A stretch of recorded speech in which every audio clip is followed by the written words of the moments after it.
He's cold-blooded, relentless, and thrives under pressure. Every one of his competitors knows the race is never over with him in it, and when he smells blood, he hunts. Late into the race, he's there, and when a championship fight comes down to the wire, no one is more clutch than Cooper Webb. You know, like I bleed and die for this sport and to be the top and to be at that position. Today, Coop sits as a 3-time Supercross champion, cementing himself as one of the all-time greats. But you know what they say, a dog is never satisfied, and Coop is hungry for his 4th championship. I enjoy when I'm backed into a corner and there's pressure to perform and there's, oh, he can or he won't. And I mean, I've been doing that since a kid, honestly. A lot of the reason why I do it is to prove people wrong. In a sport as unpredictable as Supercross, you can count on one thing. Cooper Webb is a tough motherfucker to beat, and he is never out of the fight. It's mental warfare out there. Like, it's chess, checkers, and all the above at a certain level. Gypsy Tales, welcome back Cooper Webb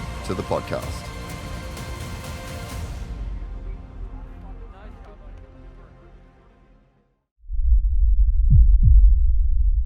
Cooper Webb, the 3-time champ, is joining us for another episode, mate. I'm stoked. Yeah, man, it's great to be back. That's feel like we were here not very long ago. Kind of wild, different year, different team, different all that. But feels like we were just here in the same chairs. So not in the same, same chair, Cooper. Not in the same chair. Take a look at that, mate. Second biggest pod we've ever done. 600,000 views, mate. Heck yeah. The only one that beat us was MC. Hey, which is fair. Rightfully so. He should be. He's 7 chips. He's the king. 3 chips. Like, I get it. Yeah. No, that's cool. I didn't know I was second biggest one, so that's good. And yeah, hopefully we can make it even bigger this time, right? So, where you were in your career last time, do you remember? Do you remember exactly when we did it? Not exactly. No, I believe it was 23 though. Yeah. KTM. Yeah. So and coming into the year, right? No, you had the red plate. It wow. was like You're right, after Seattle. Yep. And it was looking like Eli hadn't gone out yet. So it was before, or had he? I think we were actually tied, to be fair. You had the red plate. Yeah. I know you had the red plate. Yeah, because we tied late that year. I had it for about 3 races, and then I think it was late in that year, like you said, Seattle, and then we had a weekend off, and I was out here doing some testing, getting ready for like the last 3 or so, and yeah, we were. I either had it or we were tied with it. No, I remember you had it because I said in it pretty early on, I'm like, dude, the confidence to be this deep into a 450 championship with one of the best of all time, with the red plate, to just roll into the studio. I don't even remember how it happened, but I just know I messaged you. I was like, dude, you in Cali? And you're like, yeah, let's do it. And I was like, bro, that's swag. Yeah. Like on a mental level, like there's so many guys that just wouldn't be prepared to put themselves in that situation. And it ended up being one of the best shows Heck yeah. that we've ever done. Yeah, no, like you said, it's crazy. Like I try to be as calm as I can in those situations, right? You try not to overthink it, and it's what I've always said. I strive for that, right? To be in that situation. So even now, I mean, we're getting close to. I guess we can talk about it, A1. And well, this comes out A1 morning. Okay, yeah. So it's just another race, brother. When people listen to this, you will be putting your boots on for first practice. Perfect. But yeah, I mean, it's no secret that you're a mental giant of the sport. And, it's just those little things that prove that, and you can't fake that shit. Like everyone can fake confidence. Everyone can fake, can say things, but it's like when you just, you roll into a studio to do a 3.5-hour podcast with the red plate on a random off day, like that just says, I'm chilling. Like we're good, Yeah, for sure. I mean, I appreciate the kind words. I've made a career out of that mindset, like you said, and being and pushing the envelope there. And I try not to take it too serious. I am as a racer always very, very serious, but away from the track, there's balance in my life, and I think that's what's made me so competitive on the track. So it's it's cool to be able to do this. Cool to be able to chat and us, talk about some deep stuff and get stuff I want to say out there, my fans, all that kind of stuff. So I enjoy it, man. So after that, Eli goes out with the Achilles, and then it's a 2-horse race between you and Chase. Opposite, I think. I went out weekend before Eli. Oh, did you go out before Eli? Mm-hmm. Fuck. So I was round 15. He was round 16. Dude, is that not one of the craziest? Like, either one of you was going to win your 3rd championship. Yeah. No, we joked about it as teammates at one point. Like, I went out, I think, like I said, at Nashville. Don't remember because I was knocked out. But yeah. I remember to a degree, and just being like you said, you're so close. And, the year before that 23 season was terrible for me. So I was kind of back on my normal going self, and to go that late with a red plate. And it was me, Eli, and Chase. But at that point, we had kind of gotten away a little bit away, for sure, like right around a race points lead. And so I think at Nashville, I was 6 behind actually at that point. But yeah, I mean, it was right there, right? So when I went out, that stung for me. And then, I mean, I told Eli that, like, for him, it had to have been twice as worse, At your home race. Yeah. And to have like you said, just a routine jump, crazy, man, I was thinking about it the other night. I don't know why I was thinking about it, but it was just, like, it's one of those things where you could do what he did again 1,000 times and not have that same result. Yeah. To just not even crash. Yeah. No, and I mean, it's, like you said, it's almost like eerie in a sense, right? Like a little bit. And even for myself, right? Just a routine tip over, and where the chances AC just happened to be right there with nowhere to go, right? And it's AC. Yeah, I know.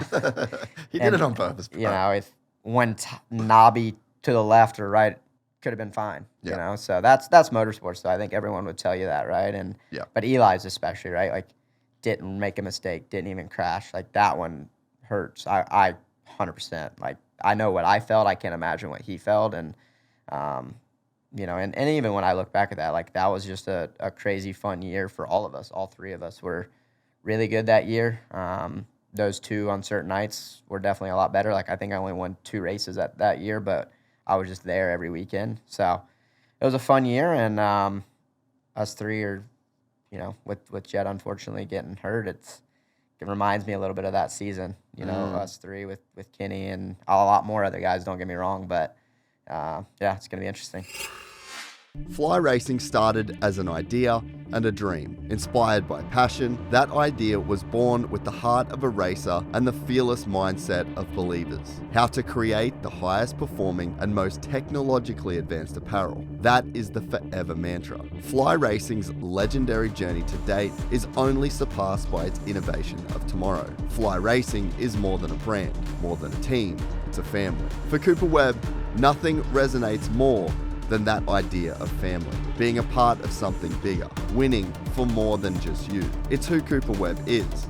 It's the fabric of his being. As Cooper Webb's family continues to grow in 2026, so does his fly racing family. Winning his 3rd Monster Energy Supercross Championship in 2025 coincided with fly racing's first. It was a statement championship for Webb and a signature moment for fly racing. Webb and fly racing's success has been both intertwined and synergistic from the start. The best part is, it's just getting started. Visit flyracing.com to see Webb's 2026 look and follow at flyracing.global to see him in action.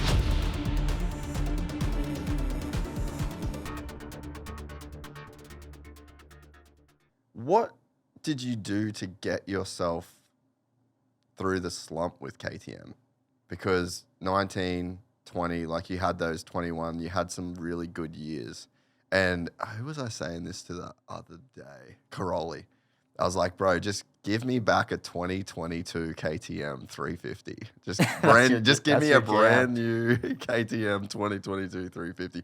That chassis was so great to ride. It was so comfortable. Like, that was they went in a different direction, and the characteristics changed. And obviously, you guys are, you're riding a production frame, but there's just so much more that you can do. But What did you do to get through that slump? No, I was with you. So you say 22, but for us, because we raced it always a year early. So that was like I raced that 19, 20, 21. And then for us racing wise, 22, we had the new one, but the production one was the old one. I know it's confusing, but I know that's how KTM always did it. But yeah. So yeah, that bike for me obviously just gelled insanely well. I won 19, I won 21, I got second in 20. We had a great bike, and then they changed everything, which is always interesting. When I look back, and at the time I didn't think much of it, but when I see all the manufacturers kind of go that way sometimes, where they just take a massive swing, it's always interesting. From a racer's perspective, I know there's a way more to it above my pay grade with why they do things, but that one was, I think it was just a combination of a few things, and I've talked about it, like I wasn't as good as I should have been and all that with that tough time. But the new bike, there was no secret. We struggled, and I think a lot of guys struggled with that new model. And then when I left, I think they addressed a lot of the things that I was, shooting to try to fix. But it's like anything, timing, and I do think when your champ leaves, that it's a big deal, and they took accustomed to it and took accountability, and then they changed frames since then, and so on and so forth. So, I mean, the bike looks great now, and it'd be interesting to go ride it now to see what it was versus what it is now. But I mean, the slump was just, I think, a little bit of that belief too. Like you said, you get your. I never lost faith that it was me, and maybe some people call that delusion, but Yeah. I never, and I take accountability. Like I said, that year in 22, I wasn't maybe as fit as I should have been, and putting in the work and even on the testing side, like, hey, if I'm not relaying maybe the stuff that I needed to be relaying in the right manner, that can affect things too. Yeah. But I think it was hard that we were all in a spot where we were so successful, and then we had a big challenge with me struggling with the bike, and at the time I had left Eldon, so there was just a lot of animosity between the two parties, and neither one of us wanted to take the blame, I can honestly say. And so that's what kind of drove the wedge in there. But slumpness-wise, I think when I locked in that next year, I was borderline a dick that 23 season, but I told them from the beginning, you guys, I'll put in the work with Eldon, and I'll grind it out, and I'll die to be back on top, but I need the same from you guys. And some days were good, some days were bad. I mean, we did a test that was like 3 weeks, and at the end of that 3-week mark, we didn't end up changing a single thing. So that's the kind of stuff that in time, it can be good or bad, but I can say that same setting, that's what I raced all year. So it obviously worked, right? So with that all being said, that 23 season, even though I went out early and we weren't on the same page, and there was animosity, and at that time I had already signed with Star, so they knew I was leaving. That changes the dynamic completely. For sure. And it was I'll tip the cap to them. They never held that over me. Like, they gave me their all. I almost felt a sense of relief in a way. It sounds weird, but when I did sign with Star, it was almost like, okay, in a selfish way, I'm going to be myself, and I don't have to tiptoe around the guys because the Band-Aid's already off at this point. You've broken up, and you're just living together in the same house for like 3 more weeks. Yeah. You just do whatever you want. So, but yeah, I think, like, going back to your original question, just getting over the slump I never lost my confidence in myself. You're going to have bad years. You're going to have good years. My first 2 years on the 450 were terrible, the worst I've ever had, and I've experienced, like, for me, that was the lowest of lows. So to be able to go from there to being a champion, the 22 season, as bad as it was, it really wasn't that bad mentally. It was more of, like I said, there was just a lot going on, and I think for me, I took that summer off, and I applaud KTM. Like, once again, if it wasn't for them letting me take that summer off and I called it my Back to Roots tour, but it really was. I went and raced off-road and did whatever the heck I wanted, and just wanted to enjoy riding a dirt bike again. Yeah. Without that summer, I probably wouldn't be here talking with you and still racing, So it all happens for a reason, and they were a great group, and they, like I said, we had those few tough times, but overall, we had a lot of success together. And they took a chance on me, after those bad years. And they were, at the time, we did a lot of great things with Eldon, with Ian, Rod, like all of them. And I think even now when we see each other and stuff like in Oz, like, there's still a lot of respect, and we're friends at the end of the day. It's just our business relationship ended, right? So, but it was good, man. Taught you a lot. It's like anything, you move on from everything. And it makes sense that you just can't maintain a level forever. Yeah. I feel it in this. Yeah. We're in a send period. Everyone's in town. Everything's going on. There's a time to lock in and grind, but you can't keep that up. That you have to be able to back it down. And, the thing that you guys are probably facing is that you're not making the decision. For me, I can just be like, look, I'm just going to chill for a couple of weeks. I'm going to roll it back. Like, you guys aren't in that position. Yeah. Everyone's paying you millions of dollars. You expect it. There's a record book. There's legacy. There's next year's rides. There's next year's deals. There's, you don't get a chance to back it down. But we're not made to sprint for 10 years straight. Sure. And we've seen guys in the sport that did that sprint. Yeah. And now they're gone. Yeah. They're 27, and you think 100%. you got 3 years on them already and more. Yeah. Like, I don't see you being done for another few years at least, So it's like, it's almost, we have an expectation in the sport that the top guys will stay the top guys and they'll never drop off. And once they drop off, they're done. Yeah. Whereas you haven't been like that. You've had bad years, good years, bad years, good. And that kind of seems normal. No, and it is. And I think for all of us too, right? Even like the difference, like you said, when I was a kid, it was Ricky, MC, all these guys, they won year after year after year after year. And they've all talked about it on everything. And it does. You run out of motivation. You've made money. You start thinking about risk. And same thing, you're with maybe the team for that many years, and you're driving to the same tracks, doing the same program, doing the same thing year after year. I get it. Hey, call it. We've had success, and I'm happy, and it's good. But I think, like you said, for us guys, and I say us guys, like the Elis, the Kinnys, myself, like you said, we've had years where we're on fire and you can't touch us, and then whether it was a year later or 2 years, 3 years, we just had an off year for whatever reason. And I think that's what, for sure, has kept me in it longer, right? If I would just I've never gone back to back, so that even for me, that's obviously a big goal this year. But I'm just saying that alone will keep you in it. When you win and then you don't win, all right, I want that feeling again. So, like you said, as much success as we've had as our group, I'll say, and I don't know if it's because I personally believe it's because we're all so dang good that we all are good, and it's hard to be back-to-back champion, as we know. But like you said, I think that is what has kept us in it longer. And I think I'm going to be biased here, but like I said, I think our group is that good. When you look at record books, I mean, Eli's records alone don't lie, right? So, and bro, you're four wins off Dunge. Yeah. Yeah. No, it's crazy, right? And he's 4-time Supercross champ. And go back to Cooper Webb, factory Yamaha. Yeah. That 10th place, at A1. You walk back and be like, hey there, little fella. Yeah. You're gonna be 4 wins off Ryan Dungey with a number 1 plate. Yeah.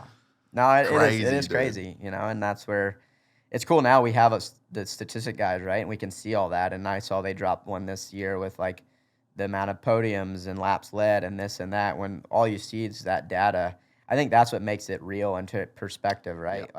When you can physically see, like 30 wins is a lot, but when you start reading the charts and see how many, and like you said, to me, I'm looking at it as I'm getting closer to those top guys. But like you said, I look at Dungey as one of the best, and I'm in obtaining his you're right there. His Supercross wins for sure. So, is it true that there was a period in KTM where you went and bought a stock bike, took everything off it and took the frame and raced the stock frame? That's a true story. No way, bro. I bet Roger was stoked. That was tough. That was a tough one to explain. But there was, at the time, like I said, with some of the changes we were making, I felt like our Supercross bike was awesome. That was the 21 that I was talking about, and it was a very rigid frame at that time, which was great for Supercross, but I just struggled with it outdoors, could never get super comfortable on it, and that was 21. Once again, that was right at the end where I was pretty burnt out. I had just left Eldon's. You were lashing out. I was lashing out. I was not very professional. But I did feel like something was holding me back, and so I did. It was like that off weekend that we always have for Loretta's and all that, and it was the last 3 nationals, and I was at Jett and Hunter's at the time, and Austin Kent, my practice mechanic at the time, and Truman was he was managing the dog pound. They drove to Miami, met a guy, bought it off the showroom floor, brought it home, framed it, put my engine, suspension. I went rode turn track on it because we got rained out, and then I went and I think we had to even, maybe they had some stock frames, but yeah, it wasn't an easy conversation to have. Carlos Rivera, he had my back. He said, "Hey, let's let him do it." And Rogers agreed, and I ended up podium the last 3 nationals that year. But that's kind of what Cooper Webb does. Whether it was right, wrong, or indifferent, I think that's just, what I do, I guess. Sometimes I lash out, and then I have that pressure of you better go perform, and it was a good last 3 nationals. That's probably a little part of it right there. You probably just kind of uncovered why. Like you always are better when people count you out. For sure. I always say, edibles don't hit you till you say they're not working. That's you. You're the guy where it's like, until someone's talking shit or saying that you can't do something, then it ain't, you need, like, there's something in you that responds so well for sure. to that, and maybe I'm sure the bike was better for as sure. well. But maybe 10% better? But you're backing yourself into a corner to the point where now you need to go and have a result, and you get a result. Yeah. No, exactly. And like I said, I've made a career out of that by far. And, I do think in this day and age, like we say, the bikes are also good, but 5% makes such a difference in overall performance in anything. So, like you said, whether it was me being more comfortable, that 5%, great. But then that extra 5% of me believing I'm more comfortable, there's your 10% now. And that went from a 5th place guy to a podium guy, right? So, and it's same in Supercross, right? When you're just a little bit off nowadays, the margin, it ain't the difference between a 3rd or a 4th now. It's an 8th place, So, but I definitely do. I enjoy when I'm backed into a corner and there's pressure to perform, and there's, he can or he won't. And I've been doing that since a kid, honestly. So it gets the best out of me, and I've admitted that, and that's a lot of the reason why I do it is to prove people wrong. Dude, I love it. It's just such a gangster attitude, to force yourself to get a result. But that's why they say burn the boats. Like, if you really want to do something, burn the boats. Yeah. Don't have a backup plan. That's like the thing that 99% of the world will tell you not to do. Yeah, for sure.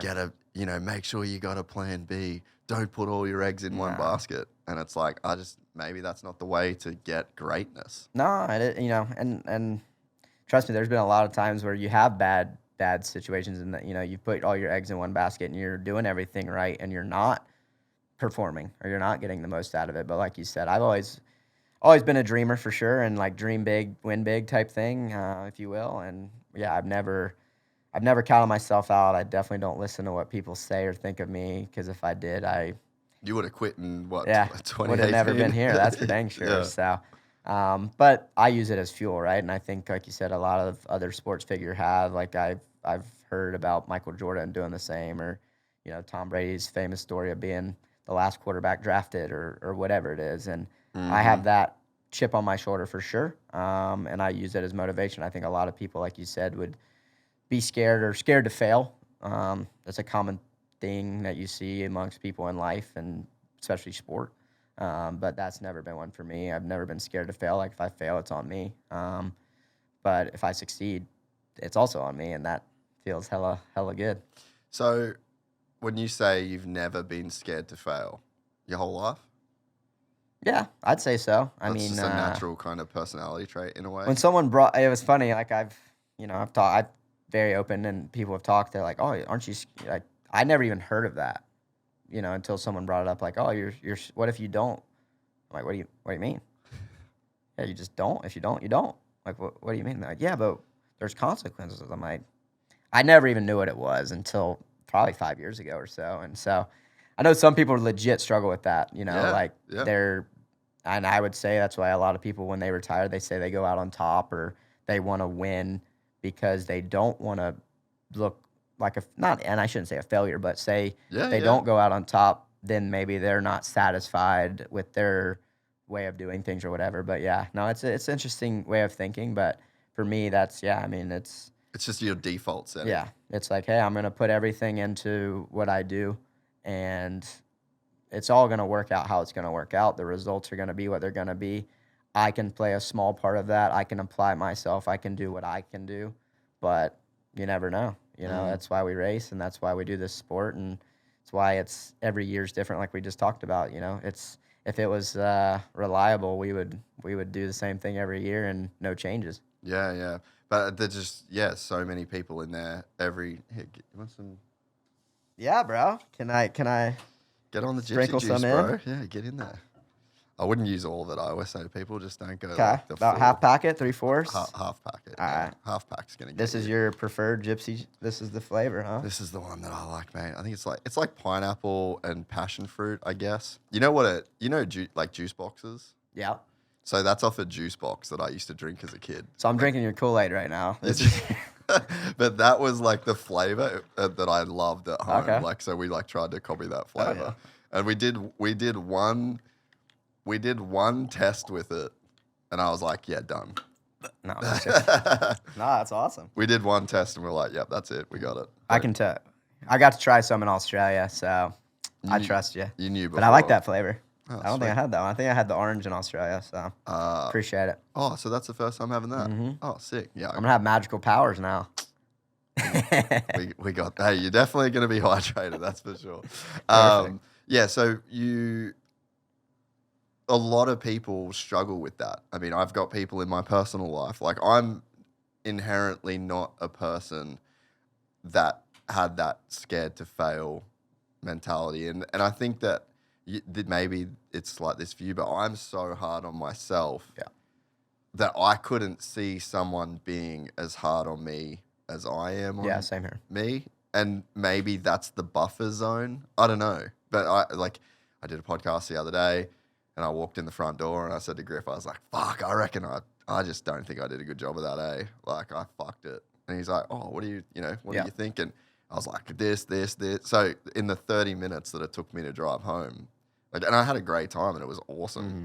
But in my head, I was like, that's not good enough, dude. Yeah. I got up the next day, I wrote in my journal all the things I would have changed, all the things that I wish I did differently. Yeah. And it's just like, so maybe that's where, I don't know, where I fail in front of myself all the time. Yeah. Yeah, but I look at that as I'm the same way. There's no one harder on themselves than me, and even there's been times where I'll go win a main event and I'll lead every lap, and I'm still not happy. I think why we're chasing perfection. Wasn't perfect. Wasn't perfect, right? And emotionally, right? You don't want to get too high, too low. I always say I try to stay in that even keel. But yeah, I think wanting the best out of yourself is definitely normal. And I doubt too, right? Like, hell, I have a lot of doubt a lot of times, just because you're not scared to fail doesn't mean you doubt yourself or your bike or your program or anything. That's true, yeah. You always doubt. So I think for me, like that scenario, I'm the same way. I'll when I'm racing, when I'm training, especially boot camp, I'm bad. Like Swanepoel has been really good about helping me. I always feel like we're behind, and I'm always telling them that.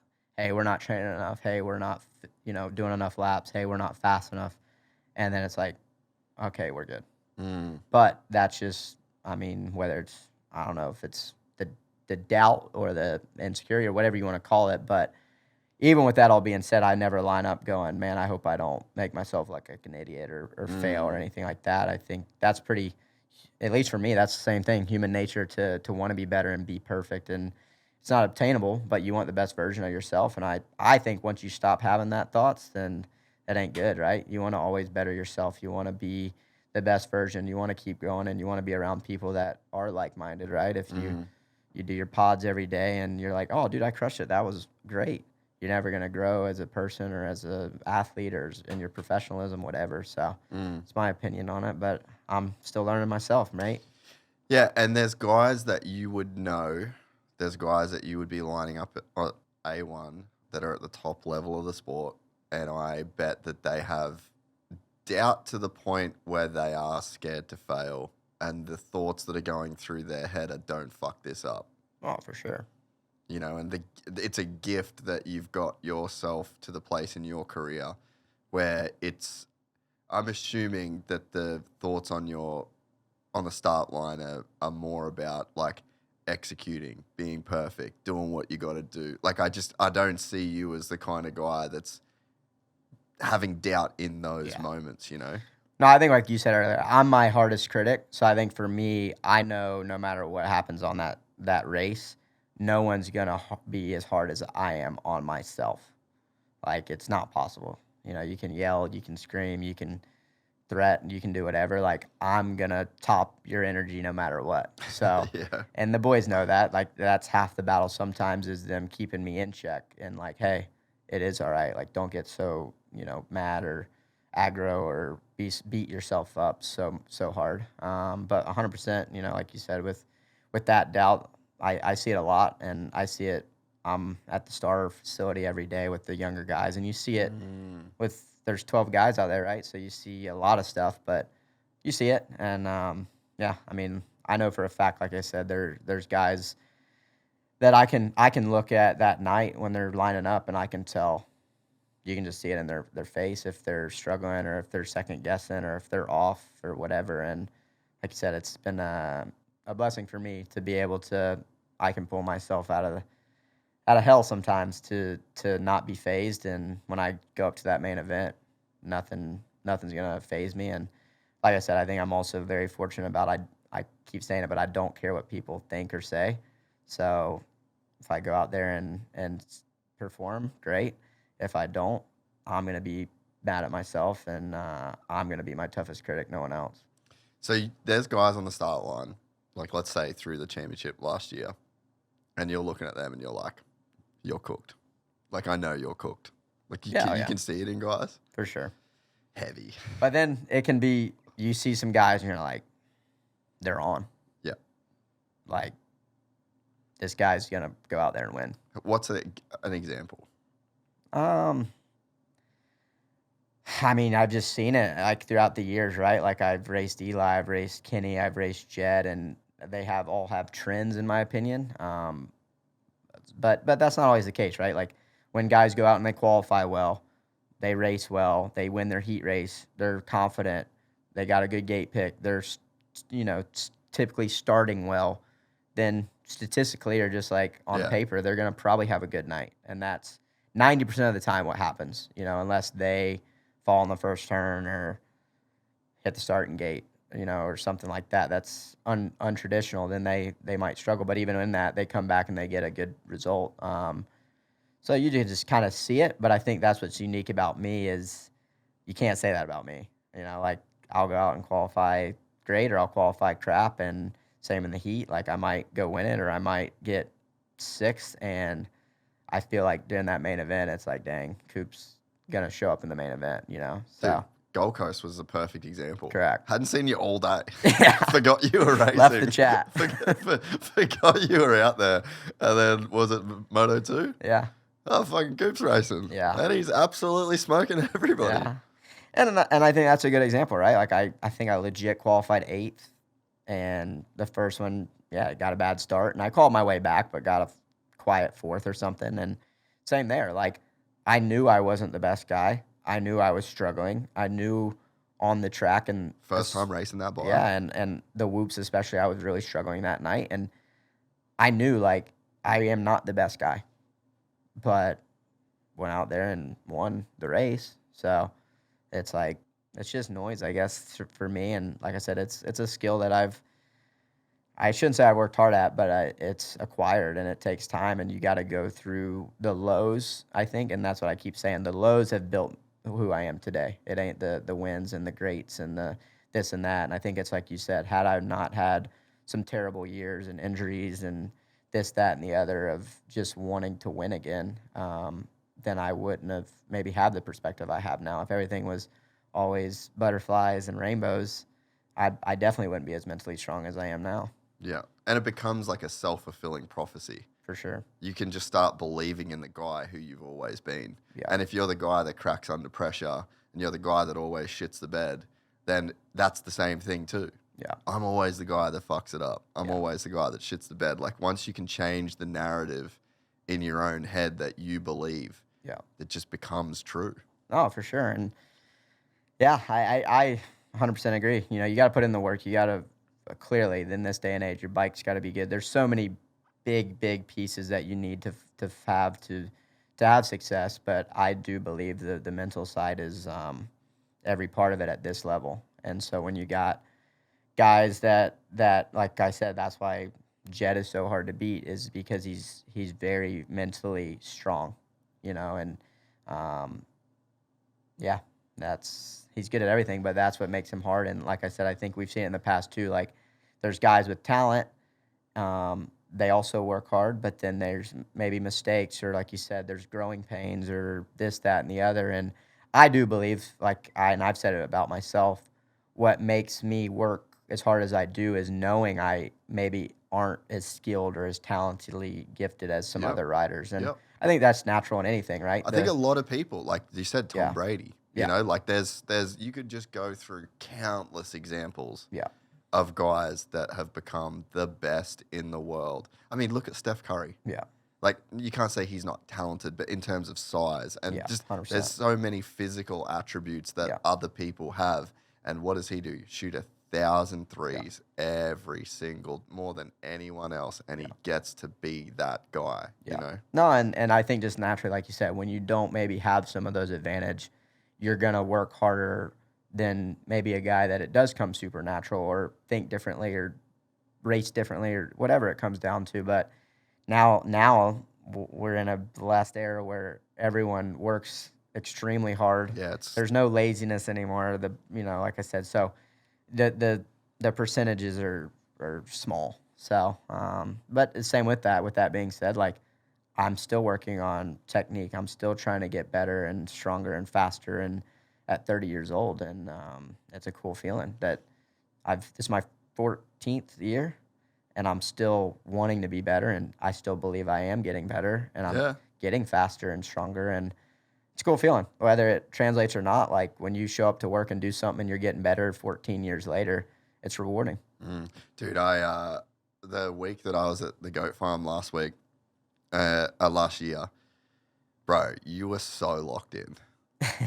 Like, I said hello to you. That's it. I was there for 3-4 days, and I've said hello to you one time, and I think it was after your last day of riding before you flew out. You're like, what up, dude? Before that, bro, it was crazy locked in. I was like, I mean, I said after Arlington that you were winning the championship. Like, that to me, I need to find that clip. I keep saying that I've clickbait. No, don't bring it up. I know I said it. Like that night, at least for me, I was like, "Fuck, that's it. That's just the biggest swing. That's like the biggest swing in your direction that this could have gone." And like everything, the body language, like the result, the mistake, the whole. I'm like, I can't bet it. If I had to put all my money somewhere, I cannot not put this on Coop after tonight.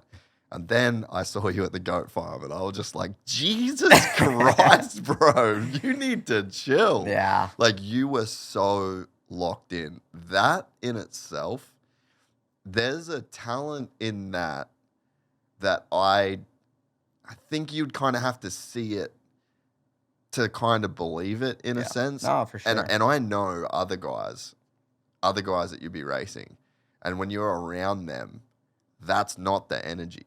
Yeah. Because that energy that's tiring. Yeah. To be in that place mentally, like where you were the week before Colorado. Yeah.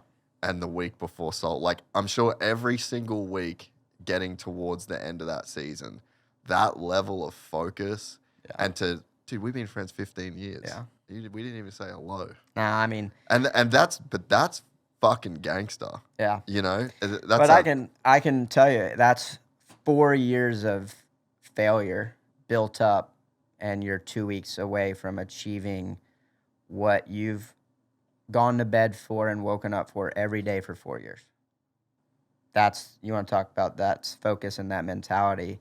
That's strictly where that's coming from. You know, like, hey, you haven't achieved the goal that you set out to for 4 years. So you're 2 weeks away and you can control your own destiny. There ain't one MF getting in my way.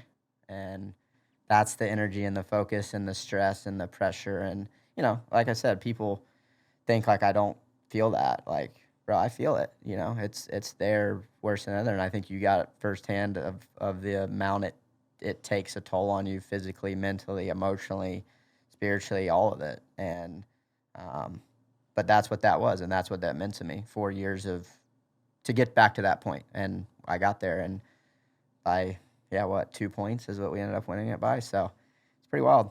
I got goosebumps. Yeah. Like it was intense. Like I told people about it. Yeah. Just how I don't think I've ever seen that from an athlete, you know, and I've been around the sport a long time. Yeah, I appreciate it. And yeah, like you said, and people. But some people aren't prepared to go there. Nah. That's one of my points as well. You know, like some people, that's too much. It is. But that's, like I said, I have been times where I'm not the best version of myself, but I try and I learn and whatever. But that's what I mean. I mean, when I say I take it personally and it's everything, it really is. You know, like I bleed and die for this sport and to be the top and to be at that position. And, you know, I have 2 daughters now, a third on the way. Like my wife, I'm putting them in a corner at times to fulfill this stuff. And like I said, injuries and bad days and sicknesses, like you have so much stuff that happens in that time. And like I said, it had been 4 years. So in that 4 years, I had terrible seasons. I've had a season where I was a thumb injury away and I got second. I got that concussion 2 years before that. And it's like, those are gut punchers, you know, and those will make you sometimes just be like, why am I doing this? You know, this is a lot on the body. It's a lot on the physical. It's a lot on the mental. Like, obviously, I'm still performing at a high level, but that is failing. Like, when you're chasing hey, my goal for the year, when I write it down, is to go win a Supercross Championship. And when you don't do that, it still stings, no matter what transpired. So, like I said, that was a 4-year process is the way I look at it, to get back on top. And in that, since 2021, there was a lot of odds saying that I would never win again, if I'm honest. And so that's, you carry that, or at least I do. And if you don't, then you're probably not in the 1% champion club, if I'm being honest. No, 100%. And it looks like, I think I said to someone, I'm like, man, it looks like Coops losing a piece of his soul to this championship. Yeah. It's like, almost like there's a part of you that has to die to win that shit. No, and I've told my wife, I said, I truly don't know if I could have ever walked away from this sport without that third one, you know, because like I said, I've been close. I've gotten second 3 times or so in that championship. And then even, like I said, in those years, like on KTM, I look back like, man, if I would have been a little bit better in 20, you know, and I had that crash at Dallas and I beat myself up for that. You know, 22 was a total wash, but then the 23, the 24, like you lose championships by a few points here and there a few times, and that's when you kick yourself in the butt. And then you have that in the back of your thought, like, well, maybe you won't ever win again. And that's just your legacy, and it is what it is.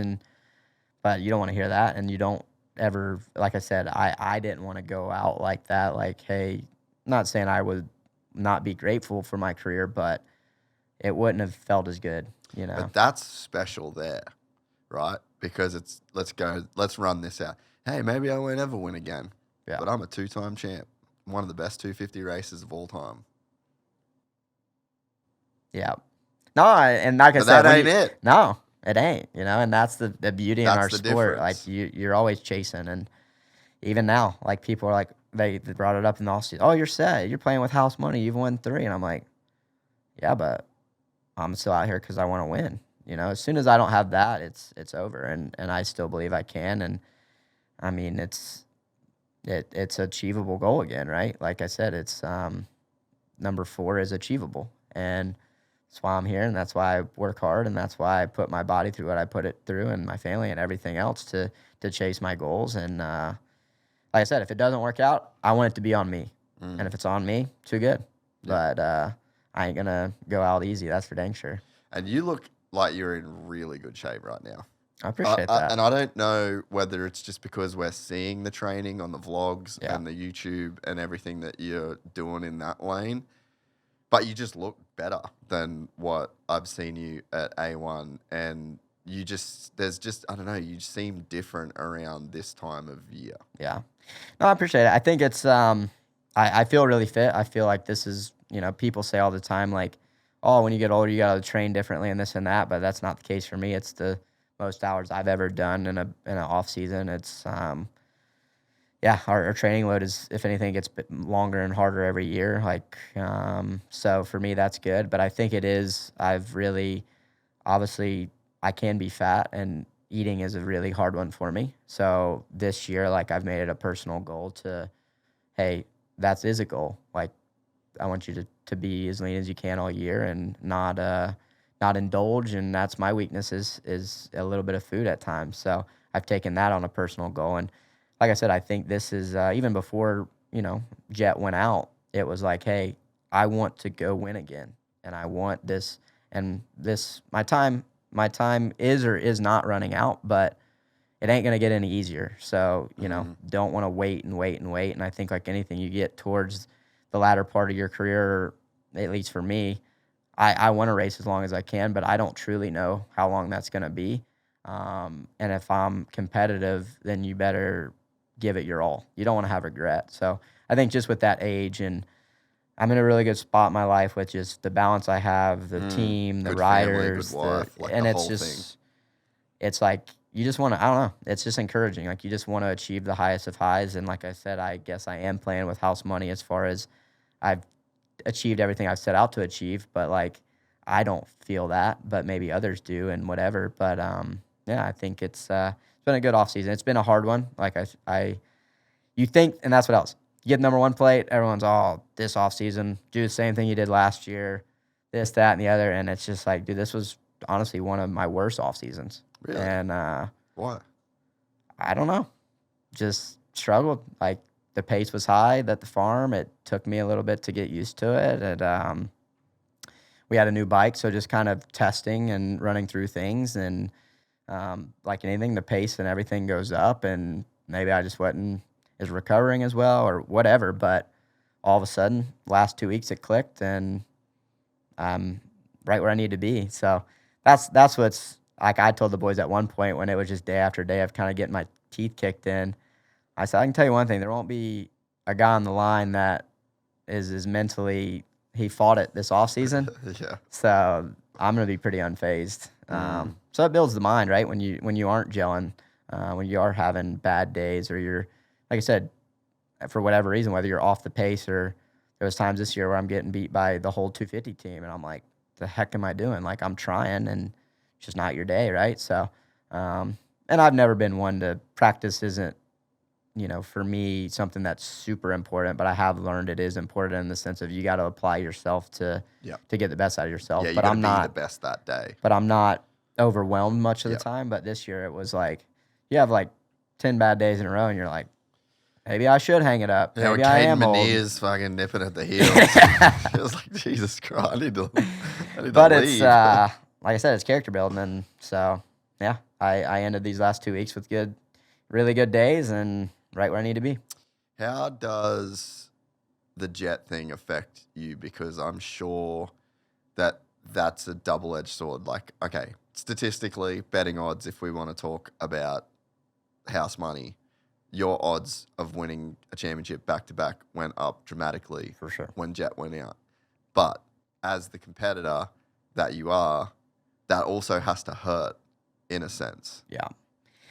Like I said, it's a double-edged sword. That's exactly right. Like, I am a friend of Jett's, and I know him personally, and it sucks, to have a whole off season and to, like, he puts his heart and soul and everything into this sport too. And I think his goal, I heard him talk about, like, was to stay healthy. And I don't know what happened. It could have been a freak thing. Yeah, Who I knows? heard it wasn't. I don't want to say like the whole, but there was nothing. Yeah. It was fucking nothing. But it shows how gnarly our sport is. Yeah. On any time we're on the dirt bike, there's a 100% chance of something happening, right? So yeah, you got to have you make your own luck, but you got to, we ride a lot, man.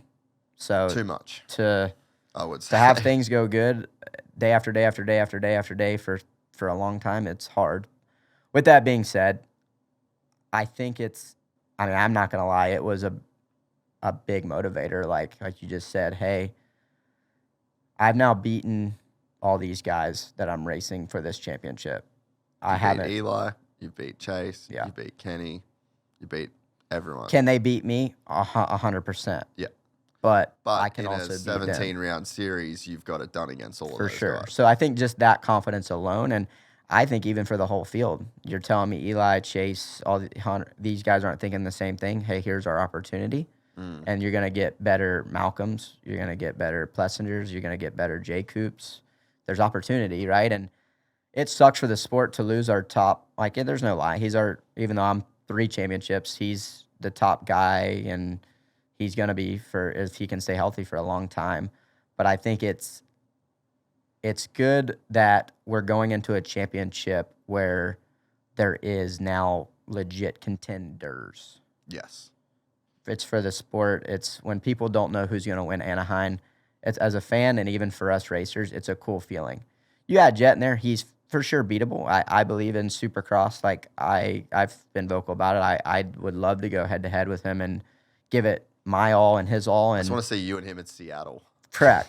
And like I said, we were tied in 24 late, and he was better, and he won the championship straight up. So I would love to have that. To be in that position to have redemption or whatever you want to call it. And once again, if I don't ever beat him, too good. I have a lot of respect for him. Like I said, I've been very vocal about how good I think he is. So, and when you know the human off the track too, yeah, it's so hard. Like you just couldn't have any bad feelings towards the guy. No, for sure. So that's what I'm saying. For a friend and as a competitor, I put myself in those shoes, and I'm gutted for him. But I do hope he recovers well. But at the same time, being completely honest, like it was like, dang, this is a bit more real now. If I'm being completely honest, that like you said, our chances, if you look at a percentages, our percentages went up in our favor. And man, how quick everything can change. Yeah. And that's what I mean. It's motorsports, it's dirt bikes, it's whatever, and that's what else. Like I just said, being healthy is half the battle, and we're seeing it being harder and harder year after year. And I think last year there was one guy that made every round, so that's a whole nother. We could be here for another 3 hours talking about that concept. Do you even want to go there right now? Whatever you want, brother. Do you have an opinion? I do, but I don't know the fix. Okay. But I do, and I'm going to get crucified, but I think we race too much. Yeah. But then they're going to say, well, you do every off-season race you can. And my thing to that is I get paid very well to do those, and they're a trip with my family, and there's no pressure, and I get that money before I even line up to the race. So that's a lot different than some of the stuff we do, in my opinion. But like I said, I could get crucified for that, but I don't I'll give you my take, right? So do you remember the SMX press conference where that kind of became a thing? And Jett, Eli, and Chase all just like went in. Mm-hmm. And I was standing with some of the Feld guys, and one of the Feld guys said that same thing. They're like, yeah, they say they race too much, and then they all go to Paris, they all go to Australia, they all go here, then WSX. So it's bullshit. And in my head, in that moment, I actually didn't have a comeback. Yeah. I was like, but there is a comeback, Cooper Webb. There is. I went away and I thought about it. You know the difference? when you have Anaheim 1 in January and you stop racing in September, the day that you raced in Australia on Supercross, you would have been on the track in Tallahassee. Yeah. Riding for 100%. free. Riding for free. Risking the same shit in Australia for a couple $100,000. Mm-hmm. So you're telling me that you shouldn't go and get that money when you're going to risk the exact same thing at the farm because you've got to get ready for a race in Anaheim. So I actually don't think that argument holds water. Yeah. No, I've like I said, I agree, and it's hard because we don't talk numbers and stuff like that. But like you just said, I mean, I can race an off-season race and make exactly what I'm gonna go make if I win 8-1 this weekend, and that's I could go get dead last. You don't even have to win. No, you know. Yeah. I could stub a toe and not race, and guess what? I mean, I would never do that. I don't have that, but I'm just saying, like, it is different. But that's the reality and that's of the where, like I situation. said, I went to the Gold Coast, and it was probably one of the coolest places I've ever been. Got to take the wife. We enjoyed it. There wasn't pressure. I got to go surfing the day before for a press conference. There wasn't the pressure from your team and this and that. And like I said, it is hard. And I agree. Like, they'll say the same thing. Well, yeah, why do you race then if you guys want to race less or this and that? But I think it isn't so much. I mean, it is the amount of races, but it's the consecutiveness is a lot. Yeah. I mean, I think if you talk to a guy right now this weekend, ask him if he's excited to race, and then you talk to him September, your attitude's a lot different. And it's a tough sport, and injuries happen, and that's racing less isn't going to fix every injury, don't get me wrong, but I do believe, like, if you're physically, mentally, emotionally in it more, then maybe those mistakes don't happen as much, maybe. But like you said, it can happen at the practice track. You can ride once a week, but then you're taken away from your sharpness and your fitness level and this and that. But, maybe it's a weekend where the travel was a crazy travel and you got canceled flights and you had to sleep on the floor, and then you go race and you make a mistake because you weren't the best version of I mean, there's so many what ifs. I truly don't know the right or wrong answer. But I just know, for me even, like, I tore my meniscus outdoors this year, and like Hey. No, trust me, I wish I didn't, bro. Crap hurt. But I was in 6th place. Yeah. And that's a great result. But, like, overall, riding around in 6th place, and I had to get knee surgery, and then that affected me heavily for the rest of the year. And SMX sucked because of it, because I had 2 weeks on the bike. And then even this off season, it's something that we had to rehab and get stronger. And, granted, that could happen in Supercross too. But it's hard. It's a hard sport. I don't know the right or wrong answer. I just know that everyone's saying the same thing. Yeah. So it's like there's something there. Yeah. There is something to that. Like I said, there was one rider that made every round. One. And I made a thing, like, we put up a clip about it at some point, and I was like, it's hard, like, I don't know the right sport to compare it to, but I mean, maybe basketball, there's 10 guys on the court. Yeah. And it's like, let's say there's like you've got 20 of those guys and 19 of them. Like, and we're not talking like missing a game. Yeah, no. We're talking going in for surgery, getting cut open, having a fucking patella tendon of a dead person put in yours, and then you got to rehab that shit. Jett got severely injured.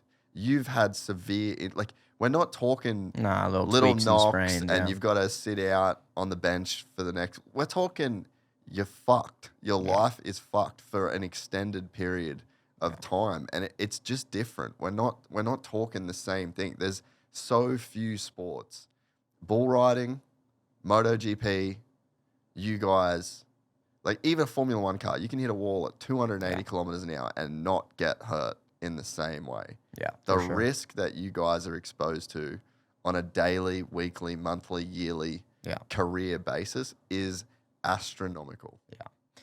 And like I said, it can happen at a race. It can happen at the practice track. I mean, the big thing for us, like you said, if a F1 car blows, who cares? You roll off to the side of the track. Ours blow on the face of a 3N, you're getting hurt, So there's so much to it. I mean, and even when you don't crash, like we talked about earlier in this with the Eli, you overjump something just right. Like it's a very riskful sport. So it goes back to what you just said. In my opinion, like you got to make that's one of the things I learned quick. Like, hey, you got to try to make as much money as you can in this sport because it's not forever and nothing's promised and this, that, and the other. And even with Jett right now, like I said, I believe he'll recover and everything will be fine. He's a specimen, but you never know. Like it's an injury that could, if he doesn't ride the same way because of a weaker foot or ankle and it feels different and whatever, and that makes him 5% worse, and you never know, right? So it's a crazy sport. It really is. I mean, it's something that I look at, and I've had a heck of a career. You've had injuries, and it's part of it. I think all of us racers, it's not if, it's when. We know that, and we know what we're signing up for. We get paid a lot of money, so I don't want sympathy for us by any means. You know, like I couldn't have done anything else where I made the money that I've made and had the feelings that I've had, right? So I wouldn't trade it for the world. But I'm hoping there's a way that as a group we can come together and go, hey, we're not trying to change everything, but why is this happening, right? Is it the motorcycles getting better? Is it the tracks? Is it just that's where we're at with this level and no one expected motorcycles to be pushed to this extreme or whatever, mechanically or technically or whatever. But, you know, as a group, I do think hopefully we can come all together and try to make it better in some regard. That's the thing where, and I'll end it here because there's way cooler shit we could talk about, but it's like I get frustrated when it's like, just try. Yeah. And, you know, I've got ideas, and this Casey Stone agrees completely. So that's one of the best two-wheeled races on planet Earth. Let's make a spec tire. Let's make a Supercross tire.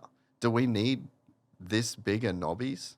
Like, if we're grooming tracks, they're like you guys are on like very well prepared shit. Yeah. Like, is there a way you can bring knobbies closer together? You can play with some heights. Like, there's got to be a way that you guys can have the same amount of traction and just do less damage to the tracks. Can we ban scoops? I would love that. But like in every single form of motorsport, there's regulations. There's rules around tires. Yeah. Why? Because they're the things. That's like your football cleats. Is there unregulated football cleats? Like that's the contact surface with the racing like that's with the field. Yeah. You know, and we just can't all come together and be like, should we just try and make a Supercross tire? Should we Good idea. I never thought of that. Should we try and make something, make it tacky as fuck? It's done after the Moto. Yeah. You guys have so much grip, but it's not ruining the tracks. And then in the meantime, delete scoops. Delete scoops from outdoors, apart from Millville, Redbud, and just Southwick. Delete them, bro. Gone? Yeah. It's a necessity now, but it is, the tire thing is crazy. Like you said, I can't believe how much. I ran a scoop tire at Las Vegas, and I can't believe it. I seriously can't. Even seeing Eli I know he's on the scoop, like in Supercross right now, blows my mind. Like it blows my mind. I don't understand. But that's one thing. There's a riders meeting, and they go, hey, we've changed the rules. Yeah. 2026, there's no scoops in Supercross. That's it. It's that easy. Yeah. See if it works. You know, and I think that's where, you know, sometimes my frustration, you know, I'm covering the sport. I love it. I've invested so much into it. I care. And it's like, surely there's just some shit we can try, you know? Yeah. Yeah, there's a lot to it. I mean, like you said, there's so many moving parts and people that rely on our sport. Like, as I always say, it's like a triangle, right? Like, what's best for the rider might not be best for the promoter, and what's best for the promoter might not be best for the manufacturer. And then you have the fans in there. And the fans, and then you have like privateers versus this and that. Like, there's so many people. Someone's gonna get bent over for sure. Yeah. But my biggest fear in it all is our manufacturers do a lot right now, and I pray that never changes or our sport struggles. Bro, I'm so glad you said that as the top guy in the sport. You know, like, I've been around Yamaha for a couple years now here, and just the effort and the money that those guys put in. And then you've got a team and an organization like Star. And they're like, Yamaha's pumping money into you guys. Insane. They're pumping money into Star. They're pumping money into the series. Like, just there is so much money. And Kawasaki's doing it. Like, they're all doing it. And without them, it's crazy to think that if they all decide to just, and I mean, there's a lot of stuff economy-wise that's going on. You know what I mean? Like, it's cool to hear you say that. No, and it's the truth, right? And I'm not trying to pick a fight or anything. That's just the truth. And it's not even with Supercross, Motocross, SMX. It's from the grassroots level too, right? The amount they put into contingencies and tracks and keeping tracks open and keeping the two-wheel dream alive from street to dirt to everything. Like, it's obviously, they've had great success and they're great brands, and I'm sure their ROI ends up making sense or they wouldn't do it. But it's insane to think, like I said, one pulls a plug or if they all got together and said, hey, this ain't making sense, this ain't penciling out, we'd be in a major crisis for sure. So like I said, they do so much from the racing side to obviously with the Star team alone. Like you said, there is millions and millions and millions and millions of dollars being pumped into just our effort, and that's when you look at Mr. Yamaha, when he's looking in on his expense sheets, we're a little tick on that thing, so it's crazy. It really is. And they've, without, like I said, I'll say it out loud, without the manufacturers, every person in the sport screwed. Yeah. I went to Japan to do 100 hours with Joe in the off season. Yeah. Bro, it was so much fun. He's actually the loosest. Have you spent much time around him? Not really. Dude, he's so good. It's a little bit. I get along kind of pretty much with everybody and we'll banter and stuff, but he's one I haven't spent too much time with besides Paris 2 years ago. Yeah. I just literally saw him in the hotel and he was by himself. So I sat next to him and we just chatted for a while. And since then we've, kept in contact and stuff. But it is cool. Like, cause I've raced Sugo. I've been in Japan twice and raced the Japanese series there. And like, same thing, how much they love the sport. And I mean, not to downplay it, but they haven't ever produced great riders for being Japanese-based brands. So it's pretty wild to see Joe have the success he's had here in the States. And a lot of guys have tried it from Japan. And like, I think of Akira, he was unreal. Yeah. But like for Joe to win races and now technically win this SMX championship, stuff like that, like it's cool to see, and it's he seems like a nice kid. Yeah, it was so funny. But what you said is it was a very eye-opening thing for me to go there. We went to Sugo. Mm-hmm. We went to Sugo with Joe. And then we went back to his hometown in Suzuka, and we spent a week doing all the Japanese things, a lot of karaoke.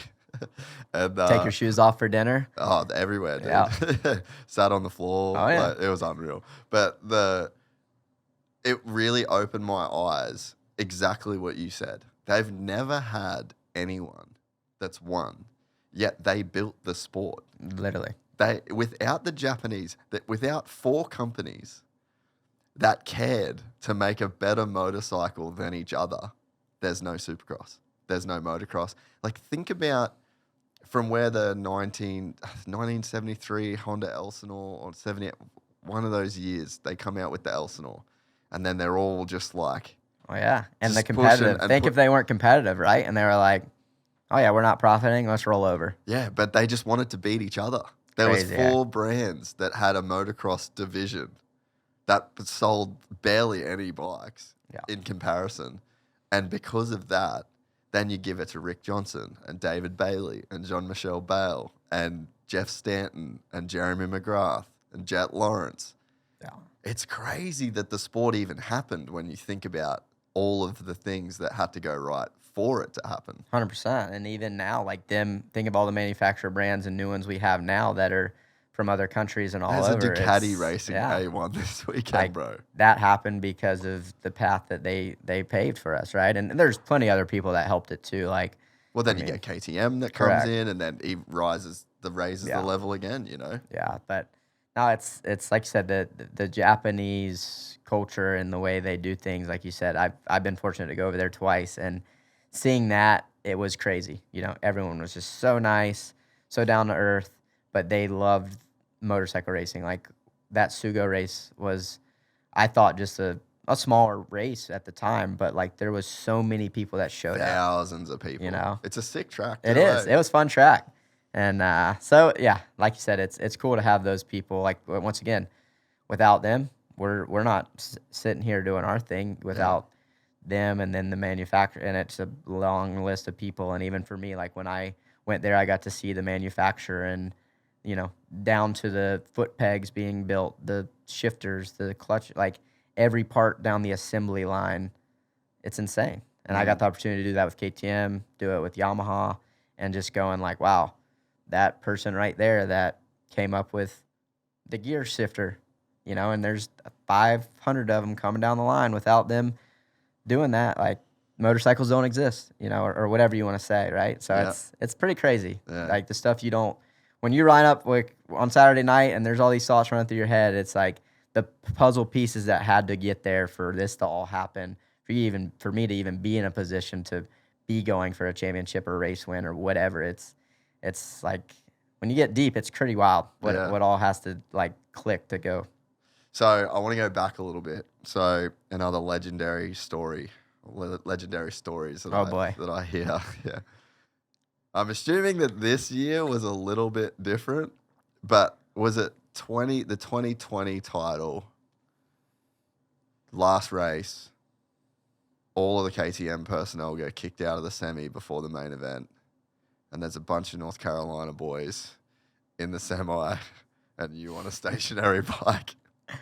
And I heard it was just basically a party before you'd even won the championship. Is that a true story? That was 21. Was it 21? Yeah, it was. Oh, yeah, not 20. Yeah, 21. It was. Dude, iconic. It was. I wouldn't say we kicked them out. Like I said, KTM, they were always great with they had two semis. One was the riders, one was the crew and their stuff. But yeah, like there would be people that they had like office spaces in there. And yeah, I mean, we just were like, hey, everybody out, we're turning this into a club right now. There was some Coors Lights being drank. There was vibes being high. I got to, be a part of it while I'm warming up. I had Eldon, you know, we had our Eldon warm up that we always did. And it was just one of those moments. Like in 2019, it was one, you're so nervous. I was so nervous all day. And I think in 2021, I had a good lead at that point. I think it was like 23 points. So, I mean, something really, really bad would have had to go on. And Carlos Rivera was my mechanic at the time, and he told me, like, hey, buddy, enjoy it. Like, you've worked since you were a 4-year-old kid to be in this opportunity, to have this opportunity, to be in this environment, to win a championship. Yes, it's nerve-wracking. Trust me, we all feel pressure, but buddy, he was good at that. Buddy, enjoy this and really make today special because you'll remember it forever. And he was right. And that exact night, like I said, I had a bunch of buddies and we were just having a good old time. And I went out and won the main event, won the championship, you know, was on the highest of highs at that point, was a good season. That was, you know, just another really, really good season. After getting second the year before, getting it back, and yeah, we had a good time, man. We were cutting loose. I think if someone would have walked in, they'd been like, "The heck is going on, dude? What are these guys doing?" You know, you haven't won yet. Yeah, no, exactly. You would have thought the after race partying was being done beforehand, and I mean, like I said, I'm not too proud to admit it because that was a long time ago now, but they handed me a beer, and I may or may not have been taking some before the main event, and just a smell, just loosen up a little bit, you know. Dude, I heard that, and I was just like, "There's no way, there's no way that that's what was going down." What a blessed place to be as a professional athlete, to be in a position on championship night where you have that group of people. And those guys are still the same guys that are in the semi after Salt Lake this year. Yeah. Like, that's the same crew. No, it is the same crew. And it's funny. They could have cared less if I won, got seventh, whatever. You know, they've just been boys since I was a kid, right? So, like I said, it is special. Like I said, I have a lot of friends in the industry, but I have a lot of friends outside of the industry, and they look at me and I look at them no differently, right? We're just boys from North Carolina that show up and do our 9 to 5s, and theirs might be construction or military mechanic is a few of my friends, and I get to race my dirt bike for a living, and when our cross path, we talk about the good old times, and we, it's just like normal people. So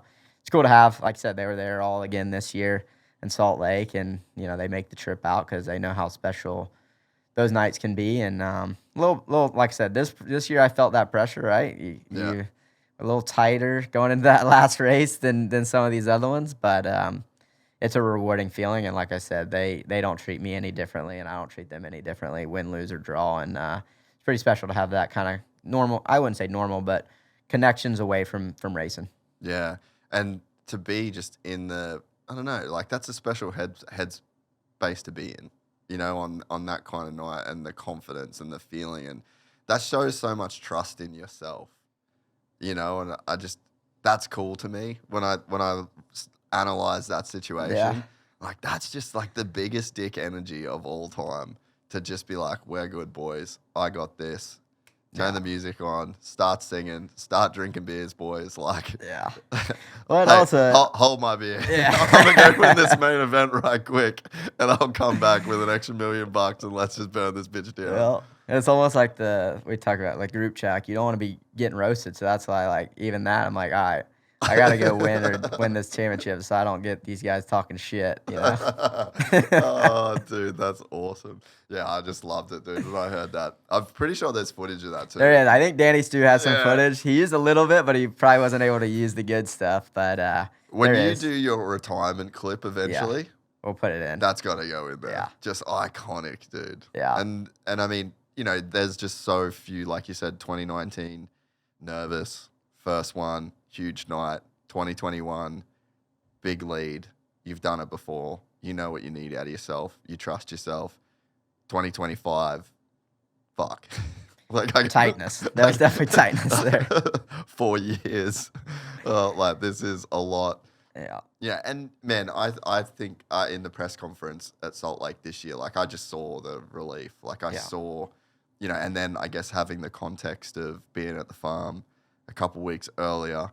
And I think I said it to you at some point, but I'm like, we definitely should do a podcast now, because a 3-time champ can say whatever the fuck he wants. 100%. No, like I said, it is this last one, it meant the most by far, and that's what I mean. At the time with KTM, and I've said it, and I've talked about it in that presser, they were, and I don't want to say easier, but things were just so hot, clicking. Momentum was on my side, youth. The competition was still really high, but I go back to that. I could be off and still get third place, or stuff like that. And I was new to winning, and it was all just gelling extremely well. And like I said, when it's going good, things are great. Life's great, and this is the best sport ever, and this is why we do this. And then after, 19, 20, 21 great years, and then it started to decline big time in 22, and I had a terrible year and almost retired. And then to come back, like I said, 23, you go all in, get close, but no cigar, get injured. 2024, I got injured 8th round, and you're doing the best you can with what you got. Push hard, but it takes a toll on you, mentally, physically. I went until my thumb had nothing ligament-wise left. So it's, like I said, a lot of year after year of getting your head, I don't want to say beat in, because I still had great years in 23 and 24, but you think about the what ifs. Man, if I would have scored 7 more points this year, or whatever it was, And you got so many chances you could correct. have done that. And you beat yourself up. So, like I said, I think it was just a relief in that sense, and I've said it, to give it back to Yamaha, who took a chance with me as a 16-year-old kid, to give it back to my family. I've never had my own daughters when I won that first championship. To be 29 and officially now the oldest guy to ever do it. I don't feel old, but that's pretty cool, and I joked with Ian Harrison that night, but there was a time where we sat in the office and him and Roger told me, like, hey, statistically, no one wins past 26 years old. And that was when I was wanting to leave Eldon's and try something new. And they told me, like, basically, hey, you need to grind it out. It ain't, like, who cares if you're not having fun? Grind it out because your winning's only going to last maybe 2 more years. So that low-key felt good. So also, I mean, straight up to beat KTM felt good. To beat Chase when I believe it was the best he's ever been. Statistically, winning races, you know, obviously it came down to me and him with injuries and stuff, but it's the best season he's ever had on paper. Whether he, you know, believes it or not, it's the truth. So, like I said, to go up against someone like him who is going to be and is already one of the best in the sport, like, it just all felt really good and rewarding. And just like I said, when you chase something for year after year after year to get it again after you don't know if you're ever going to do it again. And that's all I would tell my wife when we would talk. You know, I tell her everything, and I was like, I'm just scared I'm never going to win again, you know, and like I'm going to put all this effort in and just not win, and that would suck. And so for me, it was like a personal burden swept completely off my chest. Yeah, and I loved seeing that for you. You know, like you could visibly see it in that press conference and in those moments. And it's just, there's so few people that have done it. You know, like you've got the Ryans that have 4. Yeah. And then, you know, I think you're the only 3-time champ. It's either 2. I think it's either 2. People have 2. Or 4. They got 4 or 7. And I think Ricky has 5. So it's like, I think you're the only dude with 3. Yeah. So, yeah, it's such rare company. And, you know, you just shouldn't have ever been that guy. Like, I mean, I don't know if you want to talk about your pro arc of teams trying out for guys, you know, like, it just didn't even, like, everyone passed on you except Bobby. Mr. Bobby. Yeah, no, and like you said, and that's, even when I look at it, I'm a kid from a small town, North Carolina. Our closest track was an hour away. There was no one really even in my town that they owned dirt bikes, but there was no track. There was no racing. You know, I didn't go to facilities or I had great guidance from some people like Gary Bailey was a young, when I was younger, helped me a lot. And he did the pod last week. Oh, yeah. Nice. Yeah. Yeah, and he taught me a lot. And then just throughout the years, like, my dad was great. And then I would go, Red Bull, they sponsored me, and I was allowed to go to MTF and would ride there like twice a year. And so you learn little things here and there. But like I said, I wasn't in the position to really take the steps that I needed to take. And Your dad made surfboards. Yeah. And that's, I mean, until I was about 15, I wanted to be a pro surfer. Didn't you win an NCAA tournament? Or like, didn't you win like a big surfing tournament or something? Not big by any means, but like our local. It was Pipeline, wasn't it? No. I wish. But yeah, I mean, I won some surf contests back home, stuff like that. Nothing crazy, but like, I wanted to be like my dad, right? He was a pro surfer and shakeboards, and in our beach town, you either surfed or fished. Yeah. And I couldn't fish, and I also clearly couldn't surf, but it wasn't like until I was about 15 that it like gelled, like, okay, I do want to do this. And my dad sat me and kind of explained, hey, this is where we're at financially. Like, I can't do it anymore. Like, you got to either wear this on yourself or respectively go ahead and call it. But I had a lot of success, and that's one thing I think it does go construed sometimes is I was also always second fiddle, in my opinion, to AC, but I still won a heck of a lot. And I still had great sponsors, and Red Bull being one of them. You know, Honda supported me massively at that time. Thor was a long-time sponsorship with me as a kid, and they supported me, and they gave us the best they could. And like I said, equipment-wise, maybe I wasn't the top tier, but we made it happen with what we had. And so I'm grateful for all that. With that being said, I wasn't on the best by any means, but I was still a very successful amateur by far. I just was going against probably one of the best amateurs to ever do it in Adam. So when it came time to turn pro and it was getting real, yeah, it was hard. I mean, Satin, I mean, I've talked about it before, but I mean, full disclosure, whatever. I sat in Mitch's office begging. He offered me a Team Green deal, and he said, "Hey, if you go do Team Green and you're any good, then we'll be interested." I did go to a tryout with Geico, and I thought it went well, but I guess it didn't at the time. And that was one that was tough for me because I was on Honda, and I thought I was kind of like all the guys before me, the Barshas, Trey Kennards, like that was they would get a new guy every year, and they needed my age and or getting a B rider at the time, like they needed it, and they went with Pachelia over me at the time, who was Yamaha. So I thought it was just, not knocking him, but like it was just a strange kind of dynamic of how it went down. And then, at the time, like Red Bull was doing everything they could. They got me in with Roger and Ian. They just said, "Hey, we don't do amateurs. We're gonna pick a Euro." I think they went maybe with your mate Dean Ferris, Oz guy. Oh, was that the same year? I believe he was coming in the next year, maybe, or something along those lines. Wow. And then trying to think who else. TLD. Me and TK are good. Like, we're friends now, but he did it as a favor to Malott, and I give him crap because he just sat in his truck the whole time, didn't even get out.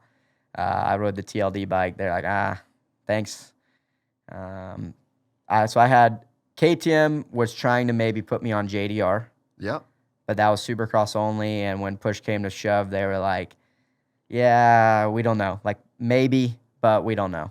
And literally the only offer I had was from Bobby.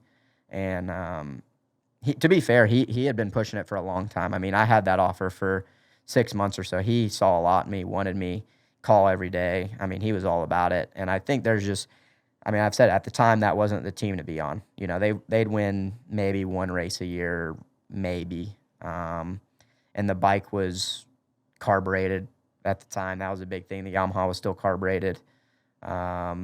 Performance-wise, I wouldn't think it was one of the better ones at the time. And, just took a shot, and we did a 1-year amateur, 1-year pro. Said, you got to quit school and move to California, and best of luck. What was the pay that first year? I was on $75,000 pro. I don't know what I was amateur, if I even was getting paid as an amateur. So the amateur year, that's when you had to move to Cali, right? Yeah. So with basically no money. Yeah. It was like I got to race. I was pro, so I could go race like money races. So me and my mechanic would hit every money race. I was rich, bro. I was making $3,000 here, $4,000 here. And I mean, like I said, I wasn't really in charge of my finances, obviously, at the time, but my card swiped when I needed to buy groceries, and I lived in a motorhome outside of Star Racing and a fifth wheel, or sorry, not a fifth wheel, a Freightliner, which was a nice rig, but I was on the couch. My mechanic was in the bump ahead, and that's where I lived for a long time, 6 months, grinding it out, and we would just go race wherever, and then I got to go east for the summer. We had the same thing, just any money race we could find that made sense and penciled out, we'd go do. And then Bobby was like, "Hey, we want you to turn pro for nationals, and you need to get ready." So that winter, I was here in Cali just getting ready for nationals, and did pretty well. Like I did fairly good, and got on the podium, I think, like in a Moto second round, which was really good. And then I podiumed the last national of the year, so that was cool. And then 2014, it was my first year Supercross. That year was a really good year. Like, I think I got 3 podiums as a rookie. And then outdoors, we got that new bike in 2014, and it was really good. Me and J Mart were really good in 2014, and that was when it took off. How did it feel in that time where everyone was passing on you? And then, you got TK just not even getting out of the truck to watch you ride and just be like, "I'm doing this for a friend. Yeah. And I ain't standing in the wind." Nah, and that's, like I said, I've had that underdog mentality my whole career, and that's a lot of it too, right? Well, and that's where it comes from, right? 100%. And it felt dang good to ride by those tents or to beat Mitch and Geico and everyone at the time. And I mean, every time I had that extra little and 5% at the end of a race because of that, And like I said, for me, it was literally like, without Bobby and Brad giving me that chance, I don't sit in this chair at all. I don't even have a career because I likely wouldn't have. I mean, I would have gone to JDR on Supercross only, and who knows, maybe I made it, but that team folded, I think, the next year anyway. So it was like I might not have ever even gotten a shot. So that's what's crazy. Like you said, everything has to happen for a reason, but that's also the grit and the like that never say die and that FU attitude it comes from. You know, hey, I'm on 75 grand. I'm a 16-year-old kid in California, no parents, no money, driving a Moto van, trying to chase a dream. Like, nobody's getting in my way, you know? Like, if I fail, once again, that's pressure, and that's, if you fail, you're going home and you're working construction the rest of your life. So, like... And you've never done anything else? No. You've never done anything else your whole life? No. You did school, I dropped out of school early, and no trade, no, you know, I begged my dad to teach me how to shape surfboards. He told me no, because he said, I don't want you to have this as an option.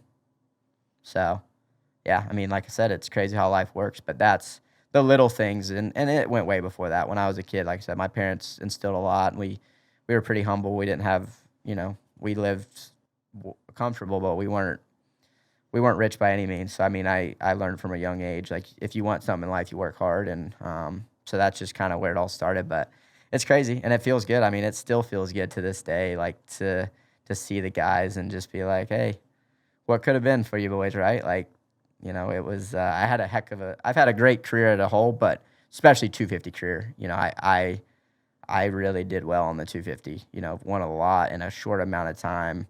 You know, I think it was 3 years only that I was in the class, and had a lot of really good results. And that was kind of that period where stars started kicking all the big dogs out. Like, started beating Geico, we started beating Mitch, that was like the beginning of the star dynasty. Yeah. You know? Yeah. I am one of the people lucky enough to say that motorcycles has given me everything. This is my dad, Pete. Like so many of you watching, I was given this love of two wheels by my father. My job has taken me to the other side of the world, which means riding together has become a much tougher task. This is where Destination Yamaha comes in. I flew Pete to the US for the last round of Supercross in Salt Lake City and told him to pack a helmet. I logged on to destinationyamaha.com, picked the state and the type of bikes we wanted to ride, and landed on a 2-day trip with Grit Moto Adventures on the T700. This is the ultimate arrive and ride experience, and we spent 2 days riding hundreds of miles in the Utah backcountry. It is unreal, amazing, beautiful part of the world. Winding dirt roads, through picturesque national parks, challenging climbs, and after over 50 years on two wheels, Pete finally got to ride through snow. These 2 days riding gave us more two-wheel memories that we'll never forget. They say it's about the journey, not the destination. And there is truth to that. But in this case, it was also about the destination. Destination Yamaha. Have we posted that Coop top 5 thing yet? No. I was going to say we should get him to react to his to the moments, but yeah, that we're posting a video to come out with this of like, did you see the top 5 things we've been doing on socials? Like top 5 James Stewart, top 5. We did top 5 Anaheim. Okay. So we made one of those at yours, Sweet. and there's just some dope. Have we got it anywhere? Have you got it? No, I've not done it. It's all right. So That's sick. there's a couple of sick moments in that star career, and it's 250s. You and J Mart. You indoors, him outdoors. I mean, you outdoors as well. Yeah. But, like, you guys just built a dynasty from nowhere. And no one took Star seriously. Nobody thought they were ever going to do what they did. No one took you seriously. No one took J-Mart seriously. And it's same with Jay. It's funny now because J-Mart does our VIP stuff. Yeah. And we were just at a Christmas party a month ago together. And it's like, we talk about it. We did not like each other either. That was the funny part. Really? Yeah, no, we were cordial at the beginning, and then for whatever reason, Bobby did it on purpose. He pitted us against each other to get the best out of us. But like me and J-Mart did not like each other. So I never knew that. yeah. So it was always unique when we would race. Like obviously in Supercross, you're split coast, so we would never really see each other. But I tell funny stories about it. But it was like he was such a workhorse and just gnarly fit. Yeah.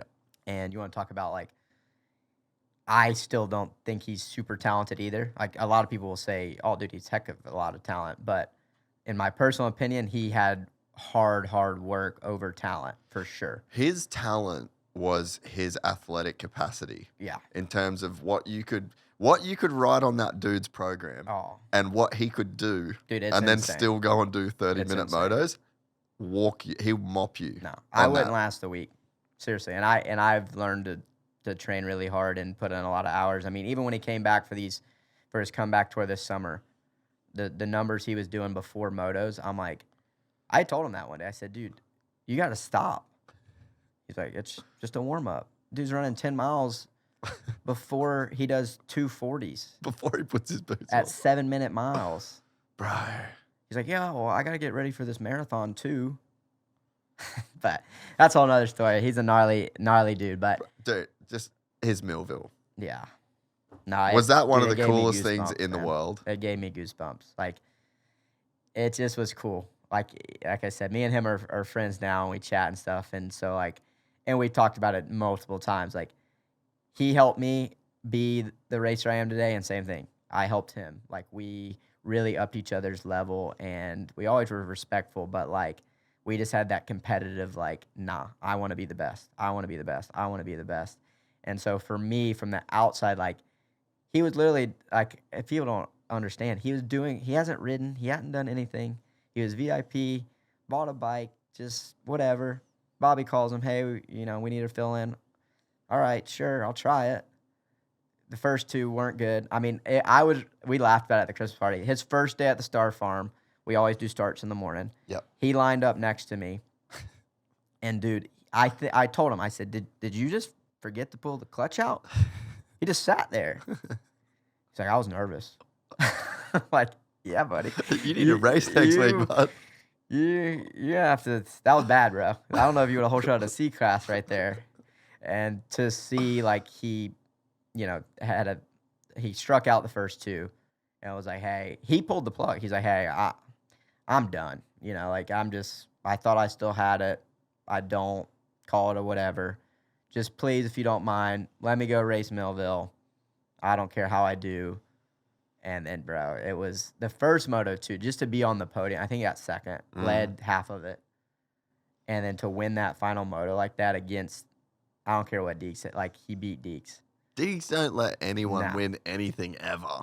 And I know he's fit, but a motorcycle fitness and the pressure, like, you want to talk about a dog. Like, J-Mart is a dog, And, like, I was like a proud, it's like you go to war with someone for all these years, and it was like a proud partner seeing that, because it was like, that's the MFR I had to try to beat every weekend. Like, he's a bad dude, like, and I say that about all the guys we race. Like, I truly do think the guys I've raced are insane talent, insane racers.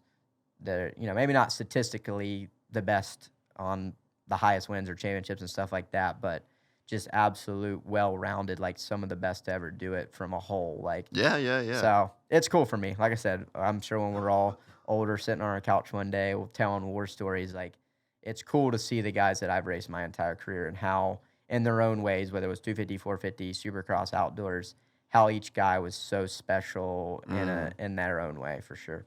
So how did that relationship between you and J-Mart manifest, like, at its gnarliest level?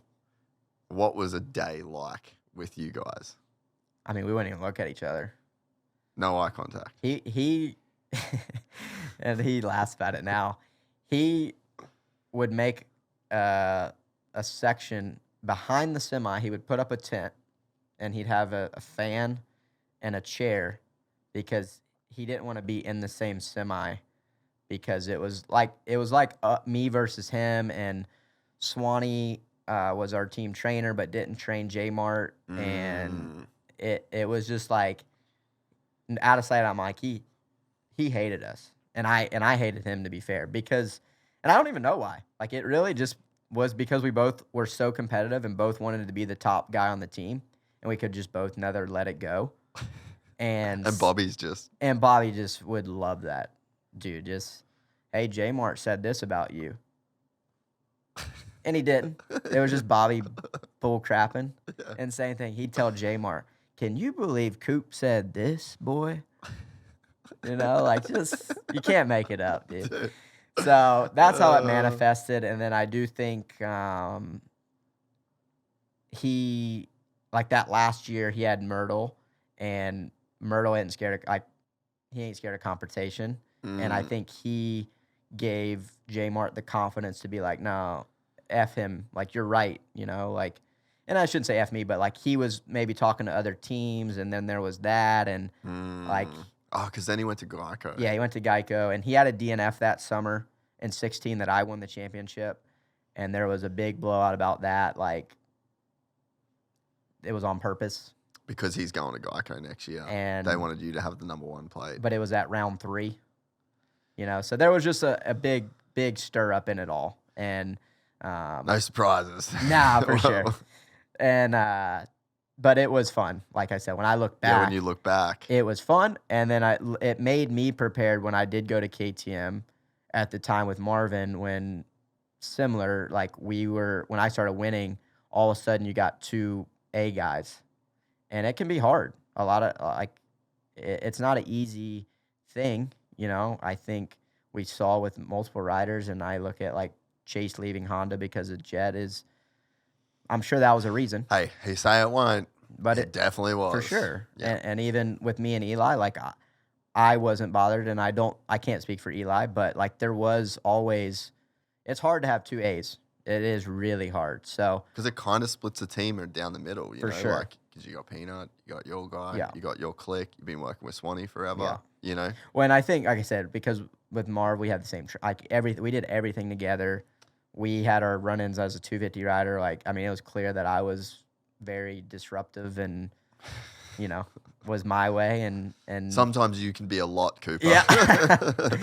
But same thing. We always had respect. But like I said, so I was kind of used to that. Like, well, you probably started to use it to your advantage. For sure. And that's kind of how it's been, right? And like I said, even with Eli on the team and stuff, it was never like that. But you want to be the top dog, right? And I think it helped us both get the best out of each other and so on and so forth. So, like I said, for me, it's kind of natural because I've done it my whole career. But it is fun. Like I said, when you look back, I mean, this is my 14th season going into Supercross. The J-Mart stuff was 12 years ago now. Yeah, dude. So, like, feels like an eternity. But it's funny. Like I said, we laugh about it, and we're just both like, we were so dumb back then. Just like, kids, literally kids. Yeah. Full of testosterone and just young, pissed dumb, off. and full and of cum. Literally. Wanted to be top dogs. Like, just funny stuff. But, yeah, it's like I said, I've kind of always had a rivalry, and I do believe that gets the best out of me. Can you find the clip of Eli talking about Daytona with Coop on the socials? You remember on we posted on the Instagram of Eli talking about the time, because I asked him, I was like, what's the most pissed you've ever been? I think I know which Daytona probably, and I haven't even listened. I think I was on factory Yamaha. Let's try and find this. And I cross-jumped him, and he cleaned us both out. Was that the one? Maybe. Nah, it should be a short. Yeah, try and find it in here. Or, I mean, we've battled. He's beat me every time, but, dude, we've battled so many times at Daytona. Frick. And I know that there's a short of it that you guys made. You should know, bro. You made it. He's just the Daytona guy, man. He's just give it to me one time, Eli. Come on, man. You've never won one, eh? Gotten like 6 second places at Daytona. God damn. What'd you get this year? 4th. First time off the podium at Daytona. Really? Yeah. So that one stung a little bit. I was going to say, that kind of sucks. Yeah. Second, never won, then you're not off the podium. I think, seriously, because I was always West Coast 250, so I never raced Daytona. And then even on 450 Yamaha when I wasn't very good, I podiumed. That was a podium at Daytona, and I've never been off the podium. Situation like that? Yeah. Sometime in, was it like 2017, maybe Daytona? It was Webb's first year. It was. In the 450 class, and it was in the heat race. And he was cross jumping me down one of the rhythm lanes. Oh yeah. And he Not did it cool. a couple of laps in a row. Like, it wasn't like an obvious big, but he would just creep over, Yeah, right? creeping. And he did it a couple laps in a row. And finally, and then towards the end of the race or middle of the race, this is it. I was like, I you know remember. what? I'm over it. F Like, this I will dude. just I kill don't blame him. myself as long as I bring you down too. Well, that was me, just young, dumb, like we just said. And like I said, I never will cross jump. I think it's dangerous, but I was creeping over, getting him uncomfortable. And then, dude, I felt it coming. I knew, like, dude, he's pissed. He's going to clean me out. And sure enough, so, and I wasn't even close to his level, but I was like, if I can win a heat race, at least maybe this will turn my year around, Like, That was the biggest race of your life Yeah. at that moment. yeah, but that's funny he says that one. I'm glad I stick in that one. Yeah, that's like the Happy Gilmore when he's like, I'm the only guy to ever take my skate off. That's like Yeah. the record that you Yeah. want to have. Yeah. Oh, No, that's that's- awesome. Yeah, and now he's, like I said, he's been a thorn in my side my whole career too, man. He's such a gnarly dude, and Supercross was always me and him for a long time, right? And still is, still he's still out there. I'm still out there, and he's a gnarly dude. He really is. How were the years that start with him? It was fine. I think people know Eli kind of does his own thing, right? Yeah. Like he's Yeah. super to himself, and we both had our RVs, and he didn't spend much time in the semi much, but it was fine. I mean, it was. I felt like I always try to put myself in his shoes, and I feel like, and I don't know by any means if this was a fact or not, but he went to Yamaha, took a chance on Yamaha, got them back winning, he took a chance with them just like they did with him, and he produced, and then they signed his biggest rival. I'm sure he wasn't stoked.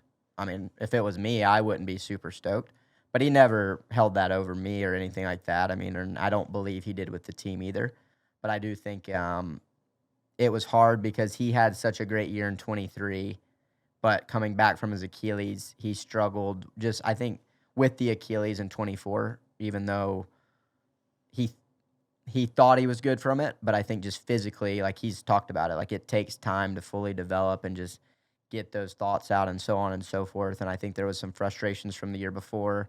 And so when I came in 24 and was really good that year and kind of beating him, I'm sure it was hard because you're like, dang, why is this guy even here type thing.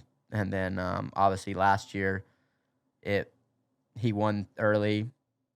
It was really good, but then he got hurt, and then I'm sure it's tough because he's like, dang, I could have been in that mix as well, and seeing me get it done on the same bike and same equipment and same team and so on. So I'm sure it was hard, but like I said, we were always cordial. Hey, what's up? He's about as professional as it gets. For sure. Yeah, no animosity really, and it's funny. Like now, I hear the stories that the team will tell me that he would say, or in a good way, like we were talking about it. But he came down last year, and it was pretty funny looking back. It was not funny the day it happened. I was dark, but it was like December 20. It was after Christmas. Like I had been feeling pretty good, had a decent off season, but I had injured my thumb, and I didn't ride for like a month. And I came back after Christmas, and it was like my third day at the track, and he had been there all December. And dude, he lapped me in like 15 laps because he was actually riding with like the Swanee group, bro. Lapped me. I'm like, frick, like I gotta go race this dude in a week. Like this ain't good. Next day, lapped me again. I'm like, golly. So then, Seriously, obviously, lapped you. yeah, no, lapped. And I mean, going 2 to 3 seconds a lap faster, like, and he was not like, he's gnarly, but like there was certain days at the practice track when you watch him, dude, it's insane how fast he can ride a motorcycle. And he can ride, like when they say beast mode, like as we know, he's on. But then, yeah, I think like Rich told me the other day, when I was super dark, he's like, hey, you gotta remember Eli last year? And then you show up on race day and you don't let it phase you and you do your thing. And I guess he had said, like, Eli had made a comment last year, like, see, I guess off seasons don't really matter. Like they do, but Yeah. it's all irrelevant, right? Yeah, Like you can, we hear it all the time. This guy's flying at the test track, right? And either it translates or it doesn't, or how many times has someone went out and won A1 and they never win the championship or whatever. So it was cool to hear that. Like obviously he would have never told me that at the time because we're teammates and whatever. But it was kind of funny to hear now, like, because I thought the same thing. I'm like, man, I just must have gave him so much confidence, and like, he ain't even gonna take me seriously. Like, this ain't good, and doesn't matter, right? That's crazy. But that shows a lot of respect from Yeah. him. Oh, for sure. For him that's the most respectful thing. Oh, 100%. That's like almost the best compliment It he is. could have I given felt you unreal. to I be was like, "Dang." damn, I guess it doesn't even matter what, like, Yeah. the off season don't mean shit because Yeah. this guy just, like, and then you win the championship. Yeah. So, Well, it was cool. people might not know. I don't know. I knew you were hurt, and I knew that you weren't saying it because of like maybe contract type. Like, you were worried to talk about your injury, but you were legitimately hurt coming into the season, right? Yeah. So I had torn. It all started, unfortunately, Was that 2024. yeah? I had torn my UCL ligament at Birmingham in the heat race. I collided with Jett. You can look it up. I hit his back tire, went down, put my thumb out. I tore it then. It was a partial tear. Kept racing in 24 with it.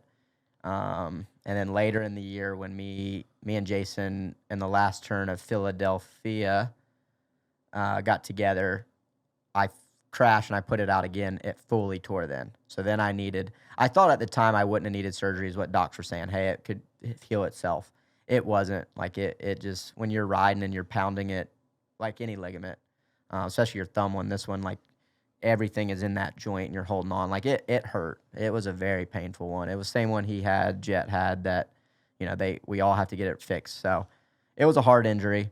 Came back, it got it fixed the day after Salt Lake Supercross. Started that process. Went and tried to race Unadilla that summer. Crashed. Hurt it, but not anything crazy. Like, I sprained it or something, like, small, but hurt it then. And then went into SMX. You know, it was somewhat okay. Went to the off season, no issues. Well, I had crashed in the off season. Me and Cole, actually, at the time, tangled up together. Just a freak accident, like, no one's fault. He didn't jump a rhythm. I did. He veered off to try to get out of my way. That was where I was headed. We tangled, and I fell, and I re-tore it. And that was, like, I don't know, late November. Oh. Or it was right when I got back from Australia. Well, and you crashed in Australia. Yeah. And I was banged up from Oz, but just sore. You know, Yeah. like, I neck, thought you broke this- your wrist. Yeah. When you hit the ground, I Yeah. was like, no. Nah, there's for no sure. way. It wasn't good. But Yeah. I was just sore from that. Came back. So that's where, then, like I said, I came here because it was a partial tear, meaning, once again, you could go either way. It might heal on its own, but because this thing is surgically repaired, like, it was supposed to never be able to tear again. That's what the original doc kind of told me. So it was frustrating injury. Hey, you guys fixed this thing, but it's giving me troubles. So I kind of went with my gut. Like, some of the team was like, hey, just get the thing fixed, be done with it, do it right, so we never have to worry about this thing again. Try to make 6 Supercrosses, and we're good. I was like, man, I think I can manage it because I had managed it for 10 races the year before. Let me manage it for the first 6 and get better as the season goes on and give myself a fighting chance. And that's what we did. And it obviously worked out. And then I got on the motorcycle. I wanted to wait as long as I could, humanly possible, to, like, not make it worse. So I got on the bike. It was the 29th of December. And last year, Anaheim was the 7th. 4th. 4th. Yep. Yeah. So. Damn. Yeah.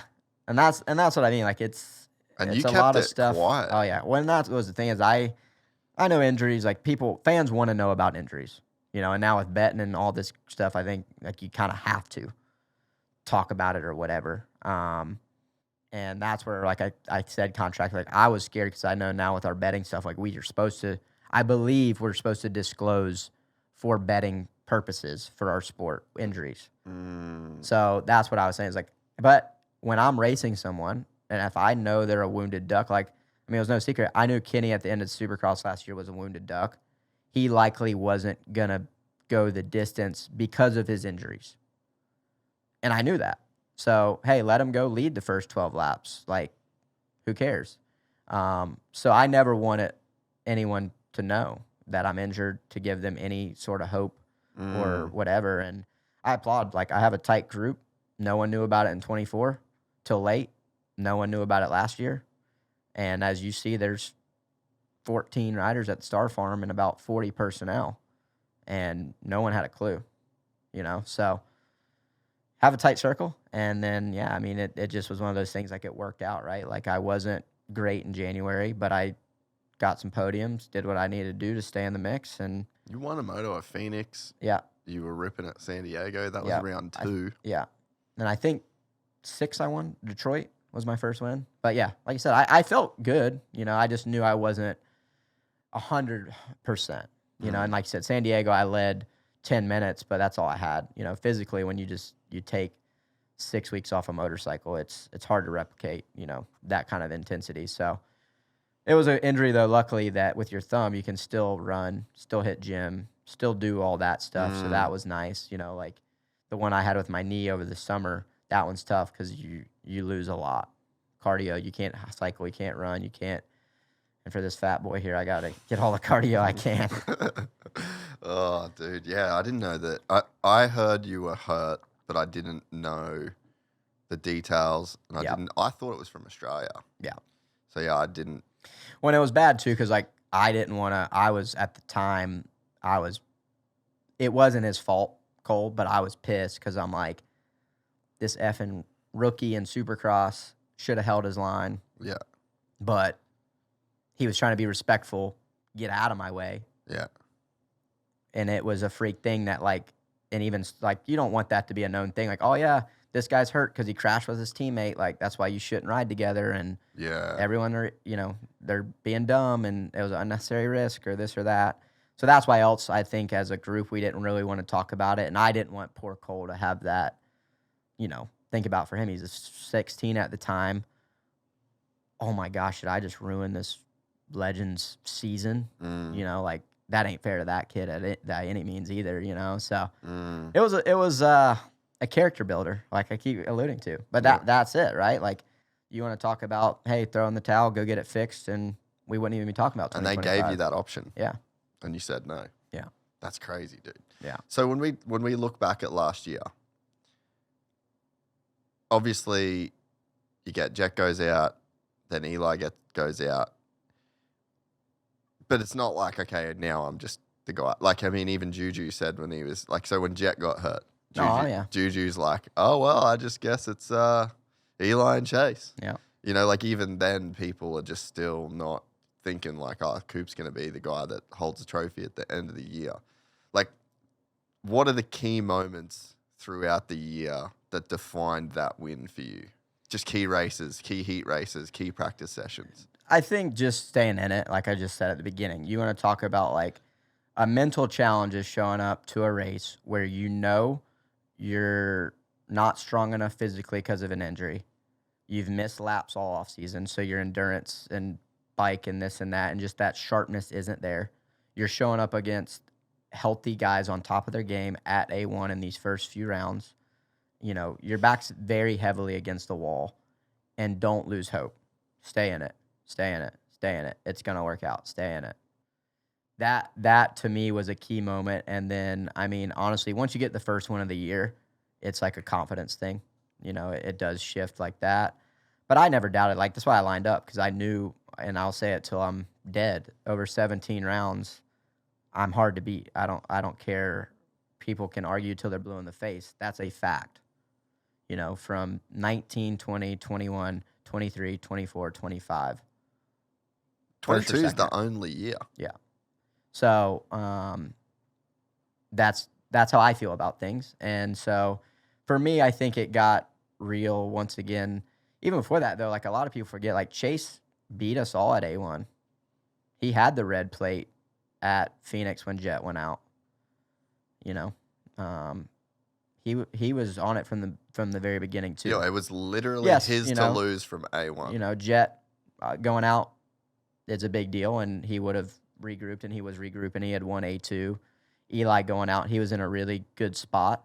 I think he had the red plate for a round at A2 or something too. So it sucks that, there is guys that go out, but it's like we keep saying, it's part of winning a championship, and it's part of it. And I still raced Chase Sexton, who, in my opinion, one of the best out there at the time. He was showing why he was the best or one of the best.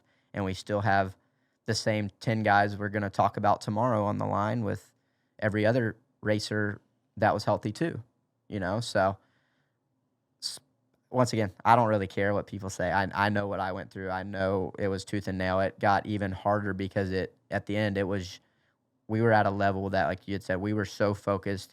Chase had elevated his game so high at the end. I had to match it, and there was no room for error. Everyone was like, "Oh, you can just, as long as you win one, you're good." Yeah. Yeah, no problem. Oh, and by the way, that means you then have to get second no matter what. Also, J. Coop, Malcolm, AP, Kenny, Jason, a little bit before the issues he had. So people forget that too. So it wasn't an easy one. And like I said, at that point in the year, Chase had nothing to lose. I had a lot to lose. So it's hard when you're in that position, but I've always said it. I'd rather lead from the front and manage those races and manage a championship. And I think Ricky talks about it a lot, right? Like, if he wouldn't have been managing championships, he could have won a lot more races. And I can, maybe not always, but I do believe there's something to that. When to take your licks and take your points and move on. No one to hold them, no one to fold Yeah. them. So Arlington was a big moment mentally for me in the championship. And so you're in that moment. Chase just has to stay where he is to win the overall. You're out in front after he went down, right? Yep. You cross the finish line, you win that moto, and then the overall in the end.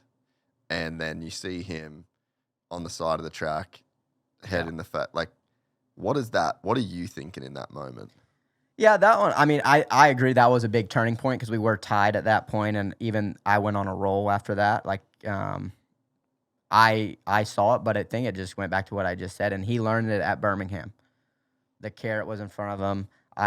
It was Triple Crown. He won the first two. I was ahead of him. He just took a second, and that's what I mean by that. Like, I think, obviously, looking back, he would have said, "Hey, Coop, you can have it." But at the time, it could go the other way. Hey, I just beat Chase Sexton straight up. I got all the confidence in the world now. I'm going to go on a tear, and the guy's never going to see me again. It's mental warfare out there. Like, it's chess, checkers, and all the above at a certain level. So when I saw it, I was in disbelief because, like I said, I totally botched up that first race. I got 7th, and then I went 7-1-1. And that, you get a 7th in the first one in this Triple Crown, your night's pretty much over. Yeah. Yeah, So, try get 4th. correct. Like, try salvage a 4th. Yes. And just being Dallas, winning 7 times, like, there was so much pandemonium of what actually happened, and I couldn't believe it, and just like, holy smokes, how did this happen?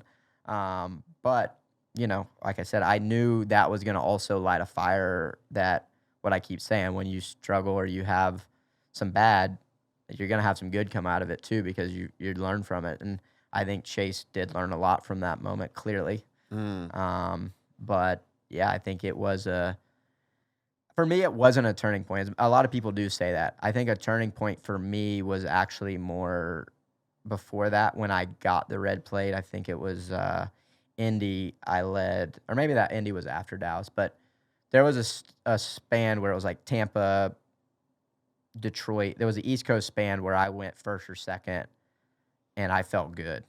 And I knew, like, all right, it's time to go. And then I even look at, like, I kicked myself in the butt because I left Daytona or whatever race it was with an 18-point lead, pretty big.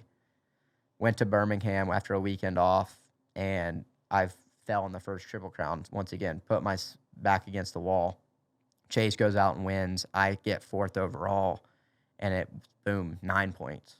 Just like that, So on a night that I should have likely been second, So those are the little things. Like, everyone looks back and says, oh, I wish this, that, and the other. But that's when I think it became real. And he had been telling himself in the media, hey, I'm way good in these last 7, which he is. And it was like, that's when it got real for me, in the sense of, I didn't want to say I got too comfortable, but it's a quick reality check of like, hey, you had an 18-point lead and that thing just went in half in one night of racing. So it ain't over until it's freaking over. And yeah, that's kind of the mentality we had all the way till then. And I knew how good he was. We were gelling. Like I said, at that later half, it was kind of me and him that had stepped our game up. And if you were feeling that good as one of the best in the world, and then he had your number, yeah, a lot of times, yeah. So it's like, how good is that dude riding at that point? And same thing. I think he got to a point, and I would assume he would admit it. He didn't have anything to lose. He was coming from behind. He had to win out. And I think if you look at statistics, like, I don't care who you are, hey, you got to go win 5 in a row. It's very hard to do, you know? So, but same thing. Like I said earlier, at the Birmingham, my lead went in half. I go get a 4th place and he wins. It's his again. So, yeah, it's a crazy sport, man. It's this one was a gnarly one in that sense of, there was a lot of pressure because of the room for error was small.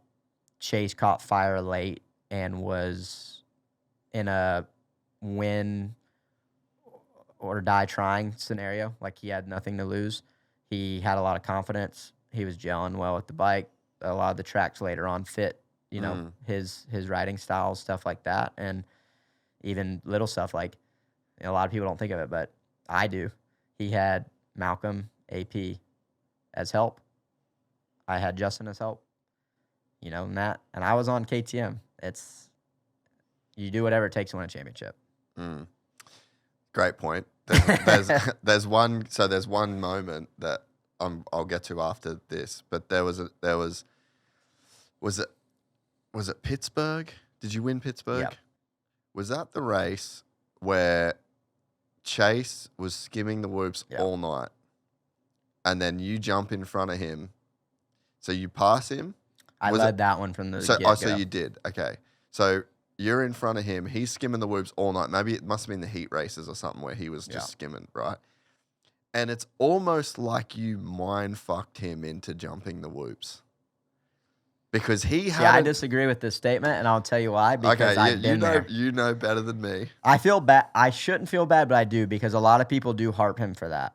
I do agree. Okay, he was. So on the outside look, you understand how that looks. On the out, 100%. He had not skimmed the whoops all night until he hadn't jumped him all night. He had been skimming him. He hadn't jumped them all night until you're in front of him, and then he decides on lap 1 of the main event. Oh no, I think he skimmed lap 1. Yep. Got a bit sketchy, and then jumped the rest of the night, and then you win that race. That was, I think, a massive turning point. No, that one was huge. That gave me a buffer. But in that regard, I will actually, I don't want to say like credit, but I was jumping in the line that he was skimming. Yes. So how are you going to pass me? By skimming. Yeah. You're going to have to go into a line that you haven't been skimming, which he did, and made a mistake because they were gnarly there. There was kickers and ruts and this and that. So if he were to skim, he was catching me about, I'd say, 1/10 by skimming. But if I'm jumping in the line you're skimming, what's it matter? You're not going to pass me unless I mess up. But then you got to have a heads up. If you're skimming and I mess up, good luck not hitting me or something. So a lot of people give him crap for that. And maybe it was a bad decision by him, but I don't think it was. I think it was, if anything, he's going, hey, I'm better than Cooper Webb on the rest of the track.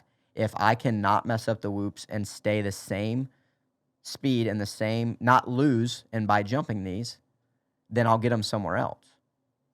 And it just never happened. I stepped up and we started dropping times and we got faster and faster and faster. And then at that point, I think reality set in. It's getting late. Frick, I haven't skimmed now in 12 or so laps. I believe he tried skimming again and had the mistake, that gave me that little buffer. So like I said, it's a lot of people are, So you forced that more than that was his mistake. I believe, Mm. when you're going down the highway and Someone's in the fast lane. and someone's in the fast lane, what are you going to do? Run into the back of them? Or you're going to cut through, an area you don't want to be in to go around them and hope there's not a semi? Like, that's where we were at with that particular whoop section, And did you know that before the main event? Yeah. I mean, I knew that on track walk. That's how big of a vet I am. I can tell you what line's going to be there at lap 22 of a main event and which line's not. I love that. That's so wild. Like, but that's 3-time champ. Yeah. And I can tell you any pass that's going to happen and where it's going to be without mistakes as I walk a track. So, like you said, because I'm not as physically talented on a motorcycle, these are the things that I have to work at to be competitive. And it's just, it's just invisible. Yeah. Like that's invisible tense. That's invisible. You know what I mean? Yeah. Like, I don't think everyone can see that. No. And it's the age also. Like, Tom Brady can know what a defense is going to do before the defense does it. And I've studied every racer I race against, and everyone has habits. And at a certain level, that's what it gets to at certain times. So do you think that you go deeper than most people? Yeah, for sure. Like off the bike in terms of that side of things? Yeah, for sure. Analyzing, thinking, always trying to be better. And even physically, like I said, I'm on the dirt bike. Like I go really deep from a suffering standpoint. Like, I can tell you that for a fact. But for sure, I think, like I said, I go all in, and I may not look at, like I said, it's hard because physically I feel like I train my butt off, and I might not be the guy that looks the strongest, or like I said, when it comes to perfect technique, I'm not that guy. I'm not maybe the very best starter or the very best to do, certain things, but I do everything very good. And like I said, I got to find ways to be competitive. And like I say, when I'm trying my hardest and a guy is a second and a half a lap faster than me, how do you go, hey, I'm going to beat that guy? Like, it's hard. And hey, sorry, I can't pull anything out of, I can't pull a rabbit out every time. Like, I got to go find a second and a half. And when are you going to do that at this highest level? You're not. So, okay, how am I going to beat this guy tonight, So you better have something else in the toolbox. You have to.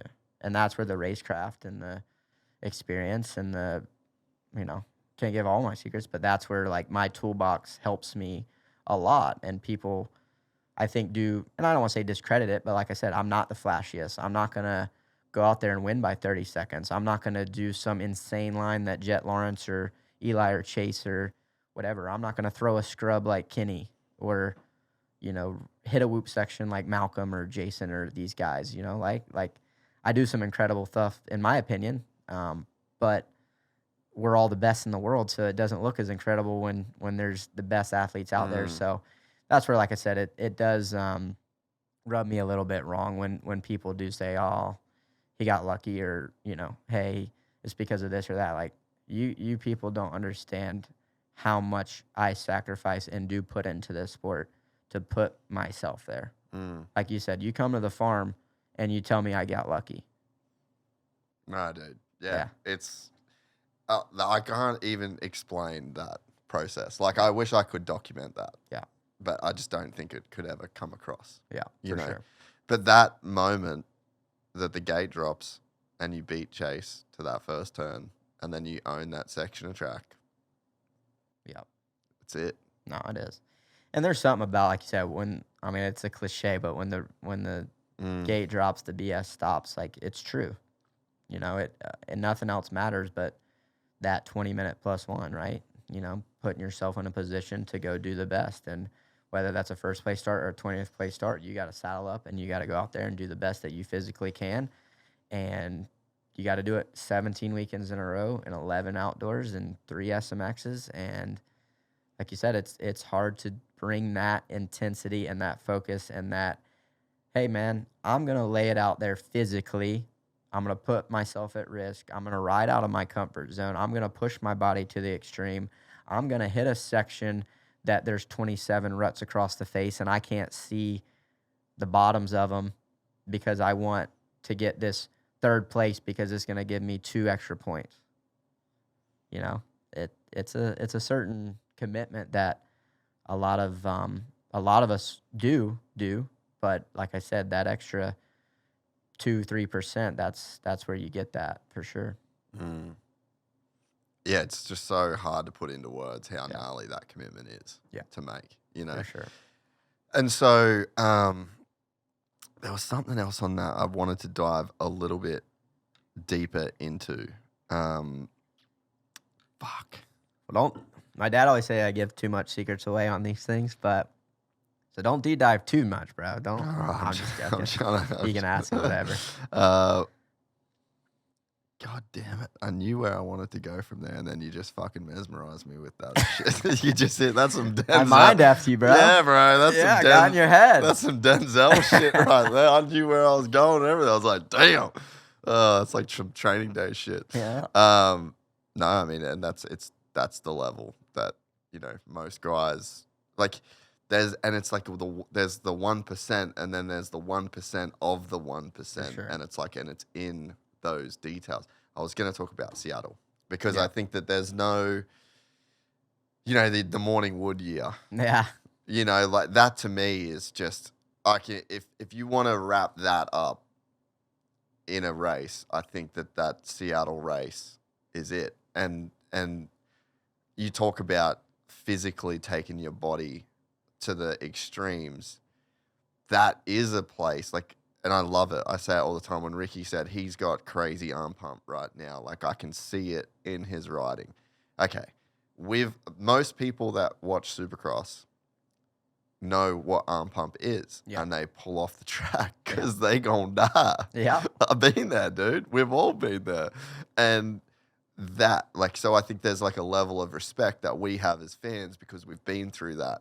Yeah. And to know that you're out there with that level of arm pump and pain and risk and championship implication, you've got all of that going on with that feeling, and you're pushing on the gnarliest Supercross track on the planet with one of the best riders in the planet in front of you, and you find a way to beat that guy. Yeah. And you've done it multiple years. Yeah.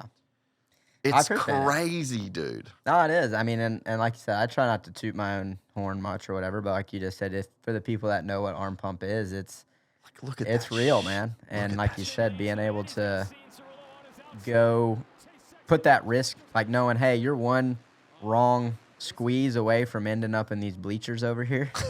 Legit. That's a hard thing to do. But so let's go to these last few laps.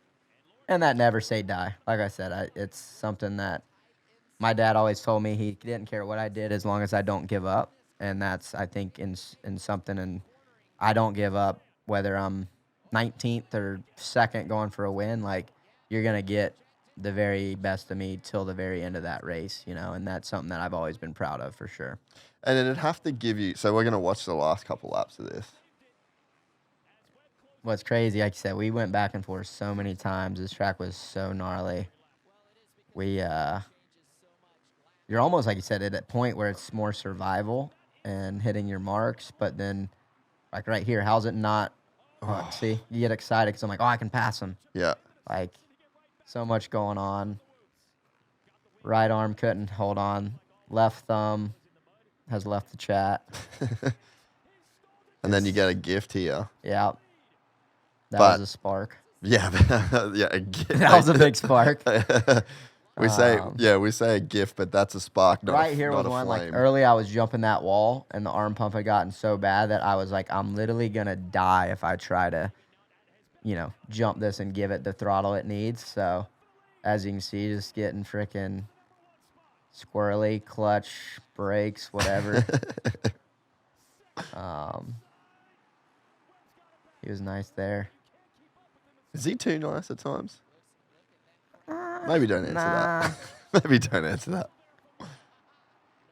What a race, It dude. was, man. This was good. Little mistake there. I think that was, Yeah. like I said, when you look back at races, look how much he lost right there.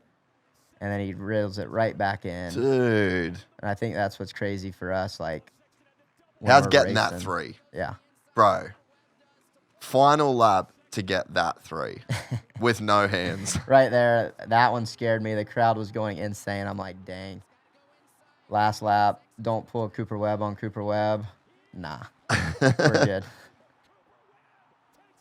Unbelievable, dude. Yeah. That was a fun race. But I think, like I said, and just then you in get that it- moment, just being able to lock in and, you know, hey, you got arm pump or this or that, and you're hurt and you can't hold on. It's like, it is what it is, bro. Shut up and dribble, you know? Dude, that, like, I can't fathom that. Yeah. Like, to be able to push, like, so that 3 before the whoops. No, it was either hey, How? you're cartwheeling or you're winning the race. So, and I hope that I've been doing enough gym to hold on to this thing when it kicks. It's too much. That's too much. Yeah. But I think, you know, the chat that we're having, like, that's the example. Like, when I think, and you've done that multiple years at that same race. Like, that's so gnarly. That's probably one of the gnarlier ones that Yeah, we get for just sure. because of the conditions. But it's like, bro, 20 minutes into it. Like, that's, I mean, you look at Gold Coast, right? That's Supercross. And then that's, and then that's Supercross. Not even the same sport. Is that almost. even the Yeah. same? Are we doing the same shit Yeah. at that point? Like, that is so wild. Yeah. And that like you just said is a good point too. You know, like you in racing, you get so many different conditions, different formats, different audiences, different this, that, like, that's what makes it cool too, right? Like, obviously I would love if it's like this every weekend. I feel like I excel really well when it's gnarly, but you go from something like this in Seattle to the next weekend being concrete with a completely different layout with a track you got to learn. And, you know, now we don't have free practice, which I really like, but now we have 2 time sessions to figure out a track and then go lay it all out there for money, guts, glory, the whole 9, you know? So like you said, it's, as racers, I think people understand, you know, riders, dirt bike people, they understand how gnarly our sport is. But the outside looking in, you know, I think it'd be like, hey, golfers, you know, I'm going to give you a set of clubs you never hit on a course you never played. Go set a course record. All right. Or beat, you know, 20 of golfers we put you against or whatever. Like, it's a unique sport, right? Imagine, let's stick with the golf, right? Imagine you say to one of the top PGA pros, you're like, okay, you're at the Masters, you're at one of the tiny little fairways, all the crowd's there, the pressure's on, you're 16, 17 holes in, and then we're going to give you a rope and a weight, and we're going to make you, for 19 minutes, you're going to wind that weight, and you're not going to be able to feel the golf club when we put this driver in your hand. Hit the fairway, bud. It all counts. Everything comes down to this. Yeah. Because that's what you're doing. For sure. You're playing, you're going deep. You're going to the 18th hole of the Masters. Yeah. Not being able to feel your golf club in your hands. Yeah. And what else? Like, I love this part about our sport, but it's you out there, right? Like, it is you. Yes, you have a team, and they're so important into making sure that your motorcycle's dialed. You get there. You know, everything. It takes an army to get you there, but then that 20 minutes, it's on you. You can have every excuse in the book when you get off the track, but guess what? It don't matter because it's just you versus you and the 20 other guys, and there's no, you know, team. Like in F1, you got 2 drivers, and they might do a strategy or this or that. Like, you don't know where you're going to start to begin with. So like you said, you're on the fly. Every obstacle, something can change, and you have to make those adjustments and the strategies and the the things that that make Supercross so exciting. You know, it is crazy, right? And like you said, you're one mistake away from it all bringing your championship to an end for the year. You have one bad race or you make a mistake, it's detrimental to your potentially your championship. So it's not always sport. I mean, I sit here and talk about it, but then on the flip side of it, like it's one of the funnest things I get to do. Like that's what I truly love the most is those Saturday nights. And I've talked about it recently on a video we did, but like I live for that. Line up for the main event, the goosebumps I'm going to feel in 2 days and that crowd and the anxiety and the why that when the 30 card goes up and you have that, why am I here? This, bro, all that anxiety and stress and doubt and fear. And then you go and I know I sound like a psychopath right now, but I live it. Like I love it. You know, that just feeds my soul and just gets the best out of me. And like, I absolutely love that feeling of racing in front of a crowd against the best in the world. And you dictate how that is going to go. It's insane, man. And you're on the gate and there's all that and it's all building up. And it's just that like you said, there's just anxiety and just piling and piling and piling. But when the gate drops, does it then just vanish? Yeah. That's what's crazier. 3 months of work. Hey, here you go. And I think you feel it, you know, I agree. Like, sorry, I shouldn't say I agree.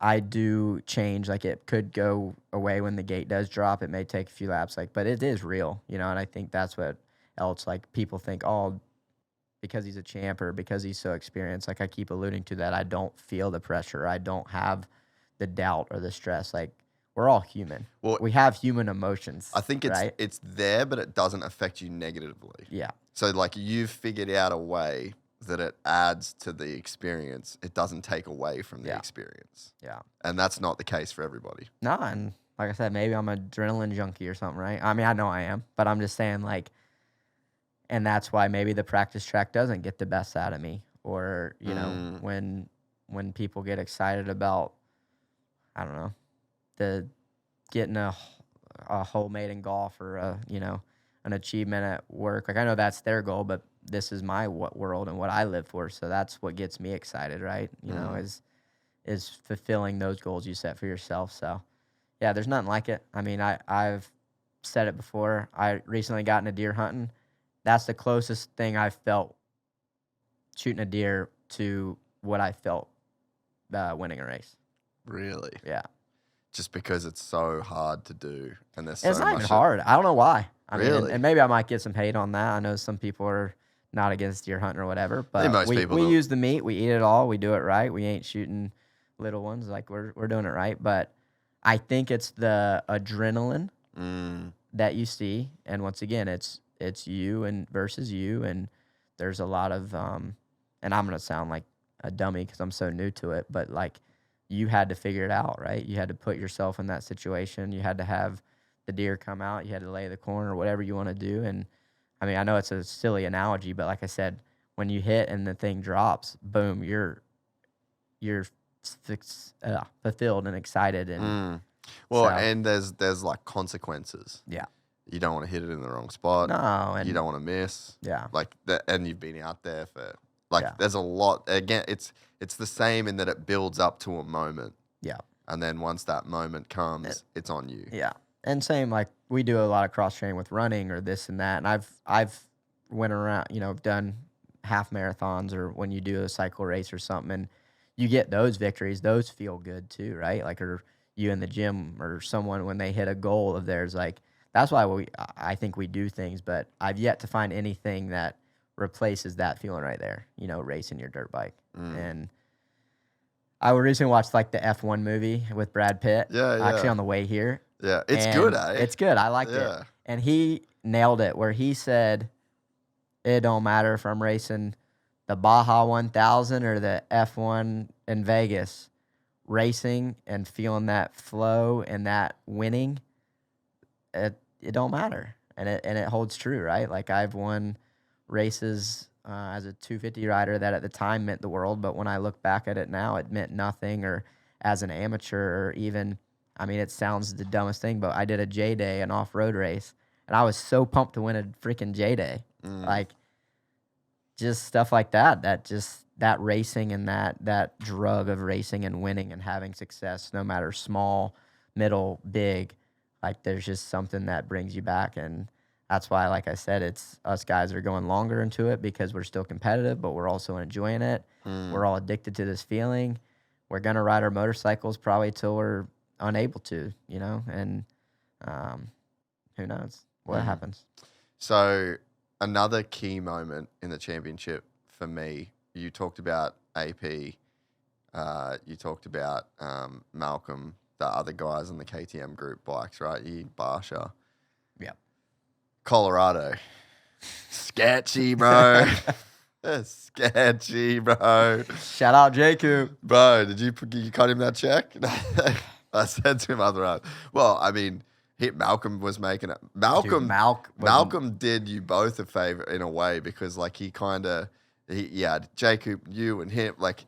I don't know if a favor is the right word, bro. He stepped up that night. He was good. I had passed him early, and then, dude, he latched on like no other. Like, he rode good. Like, he was ripping, dude. All year, he had great rides. Like, Tampa was one, obviously, as we know, he won, but he had a lot of good nights that he really connected. And Salt Lake, he rode really good at Salt Lake. So true, Got second and stuff like that. And, this was one that he was on my butt, and he wanted me. And like I said, he had joked with me after Salt Lake, like, hey, man, I'm fighting for a ride. I got to get some of the podiums and be up here and this and that. And like I said, it's as we're all competitors, we want to beat. Yeah, he sees I'm the red plate guy, but if he can go and beat the red plate guy, that means the world, that can help financially. It can be a second place versus a third or whatever the case is. And even J-Coop, man, this night he came from, you can see he was way back, and he was the one that was coming for us. But I'm like, I see a blue fender. That's good news. So when he got into that battle, like you said, it helped me kind of get a little bit of a gap. Yeah. And then, I mean, he knew, do not pass number 2 no matter what. He was about to be. I joke with him. I was like, you were almost a human sacrifice because Malcolm was coming. Dude, and the kit. I loved this kit. This kit hit so hard for me. When I saw you, I guess I was coming off that week at the farm, and then I saw you in this kit, and I was just like, bro, Coop is not playing tonight. And this one was hard too because it's at altitude, and I had kind of caught a bug and was sick that whole week leading in, and dude, it hurt. I got crazy footage of you after the race, just dry heaving, bro. Like you were. I pushed the limit. You were cooked after this race. Yeah, we have that footage. Yeah, and this one, like I said, being at altitude, it always burns, but being sick at altitude, I would not recommend it. And like I said, everyone gets sick throughout the season. Everyone has injuries. Everyone has a story that probably doesn't get told. It's very rare where everything does click, and that's what I mean by, for me, those KTM years, everything was just clicking, right? Like, healthy, rarely got sick, fit, strong, good bike bikes, was gelling.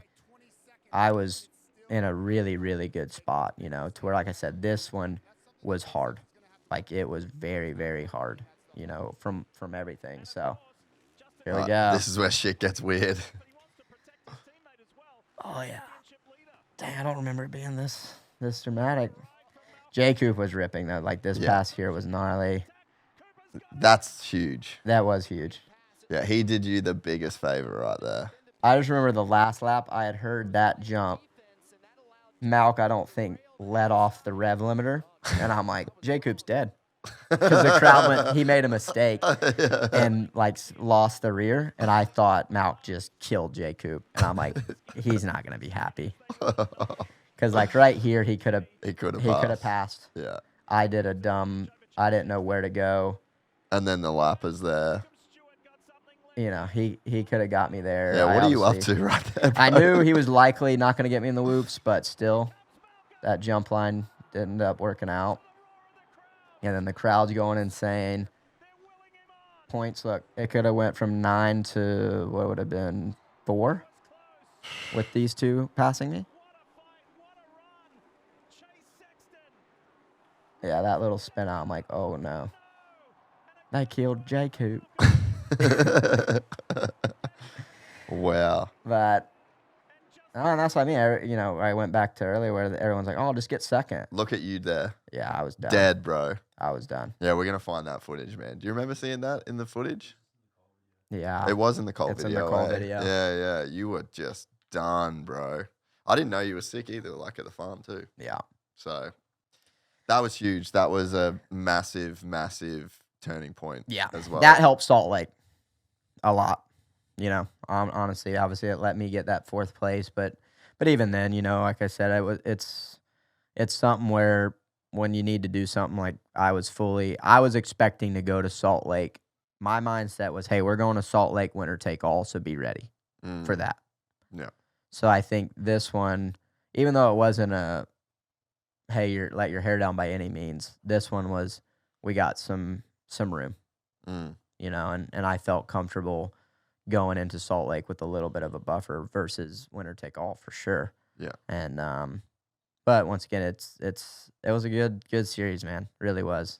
Great series. I'm sure it's gonna be a close one again, this one with everyone getting better, learning from the mistakes. I'm hopefully better, but I know Chase is gonna be better. Eli's firing, Kenny, Jason, like I said, I think Malcolm, J Coop, they're gonna be some sleepers. I think Kenny's gonna come out firing. It's going to be an exciting season. Hunter, obviously, he had such good success last year with the end of SMX, and it ain't going to be for the weak. It's going to be a gnarly season. Yeah. So you were Fly's first ever 450 champ too. Yeah. So it was your first year with Fly. I was saying how much I love that kit.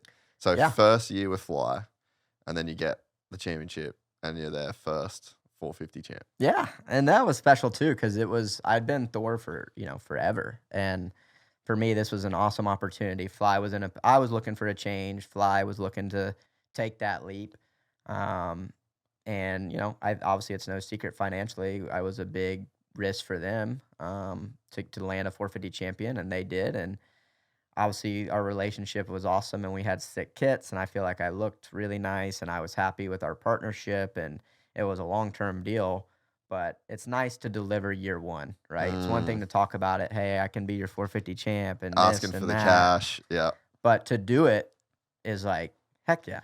Like this is sweet. And like you said, to change that company now forever. They have a 450 Supercross Championship. You can never take that away from Fly Racing. And I know that was a big deal for them, right? And so, like I said, just on so many ends, to give back to Monster was another one that they took a big leap at me those first few years. And I heard there were some hard conversations. Yeah, there was. And those first couple of years with those guys. A lot of highly paid and underperformed. I can take accountability for that. So them, and same with Yamaha, right? And to all my partners, like I usually have stuck to a lot of the same partners, and even 100%, right? We've had my whole journey with them, right? To be able to win all of mine and 100% from 250 to 450 is cool. So yeah, to be able to deliver for Fly, we got some cool stuff. I think it was a great switch for me. Our personalities are the same. The way we look and work, our working relationship, our friendly relationship. Fly family is their thing, and obviously I'm a family man, so it just has worked out really nice. The kit that I loved, can you try and find a pic, is the J-Law kit. J-Law? You remember that? It was like the old school J-Law style? Yeah, they bought it back, the blue and baby blue. Oh, yeah. Bro, this? My daughter says that's my bluey kit. Oh, yeah. But I like that one. I got up one. and down for that one. I thought it looked sweet with the blue boots, the blue bike, everything. Yeah, Some people hate it. Some people liked it. I thought it looked nice. Like you said, the old school Fly logo with the J-Law, Troy Lee. Like, look at it. Yeah. Exactly. Love that, dude. The monster pops. Love that energy. Yeah. Did you have any other kits that you loved this year from them? The Salt Lake kit I like cool. the Salt Lake kit a lot. Yeah. And they did that little story with the good bag, the ugly, but I thought the black and white, like I was the bad. Yeah. But I thought this kit was cool. They did. Yeah, you couldn't tell, but sick. I had pistols on my leather on the inside, like a holster style that I was carrying. So that was kind of cool in the design. That Johnny Cash vibe. Their helmets are sick too, eh? Yeah, they do. And this was when I walked into that office, I was straight up with them. I said, "Hey guys, 10 years ago, you couldn't pay me to be in y'all's gear. You said 5 that? years ago, still probably couldn't pay me to be in your gear. It's getting better, but I want to look good too." And they knocked it out of the park this year. Like I said, I feel like our kits were always awesome from helmet to gear. They spared no expense. Like any helmet, we were going through a new paint scheme pretty much every weekend. And that's hard to do. So, yeah, I was stoked on it this year. We had a lot of cool stuff. We have a lot of cool stuff planned for this upcoming year. Long partnership, which is always nice. Like having a company. You can just get locked in with them, 5-year deal, which is insane, and for me to know, hey, whether that's racing or post-racing, it's awesome. So, yeah, great sponsorship. They've been awesome to work with. Stoked to have them on part of my brand. It was cool to see, like you said, that they take a leap on signing a big money guy, and then with that comes a lot of attention For sure. and a lot of eyeballs, and then everyone being like, "Well, they better look good." 100%. And there was probably the first year where there was some real kits where I'm just like, that's one of the best kits on the track right now. Yeah, which is nice, right? And that was my thing, is I just wanted to kind of look good as well, right? Like it's used to not be a thing of mine, but I wanted to have my own identity a little bit, and I think this was a big part of that. Like, that's hey, a great way to do it. It was a good change at my point in the career. And like you said, that comes pressure with them too. Like, hey, you guys got the guy you wanted, but let's try to revamp him and make him look better than he has. And not only better than he has, but better than the people that are pumping a lot of money into designs and an era of fashion and moto and collaborations and, people sparing no expense to look really good with things. It's hard to do. It's the most competitive time in that market. For sure. Yeah. And obviously, as we know, like in my growing up era, Fox was always the guys that spared no expense and would do everything and look cool, and everyone was part of it. Obviously, they're still a great brand, but everyone else is elevated tremendously, right? And like I said, with some of the kits you see nowadays, it's like, wow, this is MC style. Yeah. And he was a guy that same thing. I feel like that no fear and his setups were, but he put pride in it, right? He wanted to take that on and look the best and do all that. And that's where, like I said, that's not 100% my thing. Like, end of the day, we're racing our dirt bike. I truly don't care if I'm the best I shouldn't say fashion, but best kit. But it does help, It helps. But I think you've taken a bit, and I think Casey's done an awesome job as well. Yeah. With this, like, you've got a crew that is really, like, I like the direction you're going in with everything right now. I think that in the position that you're in, obviously winning the third title makes a big difference. Sure. that helps. But you bought a track. You've done this deal with Fly. You're like the guy there. You're like the lead rider. Buy the track. You do that. The World Supercross stuff. You've got the YouTube channel. Like, I think you are a guy that's never really cared about that. Yeah. But then as you're getting older in your career, you've sharpened your focus.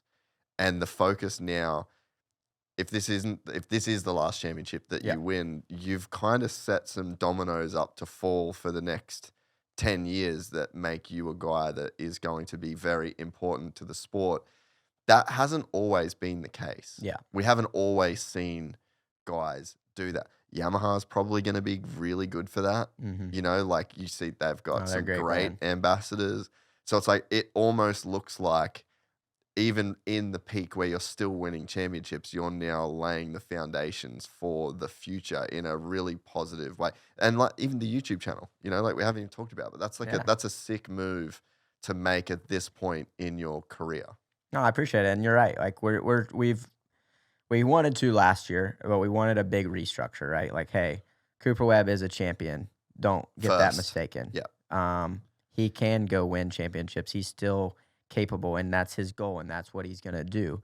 But I think it's something that I'm understanding more now than ever the world we live in has changed where it isn't. It's still result based. Don't get me wrong. That's why I make the big bucks and whatever. But there's a lot more to it in our sport. And like you said, as you get older, you get wiser and more experienced. And I've learned more business. And I'm a father, so like you want to set things up for your future and for your family, and just think long term, right? Have a 10-year goal, a 5-year goal, a 3-year goal, a 1-year goal, and broaden out. And I think that's what we've done. Like you said, the YouTube stuff I never thought I would venture into that world, but it's something now that I'm stoked I have, and I'm taking a chance, and I want to have people see who Cooper Webb really is. I feel like I'm a cool person. I know that sounds corny, but but no, people don't know me, I guess, as you well. haven't always showed. For sure. And I'll take a full accountability of that, right? I've been very private and helmet on. And like I said, because maybe I don't care what people think, then why should they see Cooper Webb? I'm going to do me, and hate me or love me, I'm going to do me, and I could care less. But now maybe being able to have them hone in and see a different side, or see a side that they can relate to versus just the winning or the contender side is huge. And so we've invested into that program and just trying to revamp my socials. Like I said, going to Fly and taking on a different look and being their guy and being a part of that movement and Fly family. And Yamaha, like I said, I believe they're the best team, one of the best teams in the paddock. But away from the paddock, I believe Yamaha is far and beyond the best with track support, contingency, marketing, what they do for the journalism side, for the media side. They're top notch. They do it 100%. And I'm encouraged to hopefully, like you said, whenever that day comes. You can have a job there for a long time. Yeah. By just being you. For sure. And that's what I'm trying to set up. And then on top of that, like you said, the big one was the Moto track, buying Top Gun in North Carolina. That was something that... Does that have an Instagram? Can we look at it? Yeah, look it up. Top Gun MX. Have you got trails there as well? No trails. I'd love to. If any investors want to help us get some more property, let us know. Yeah.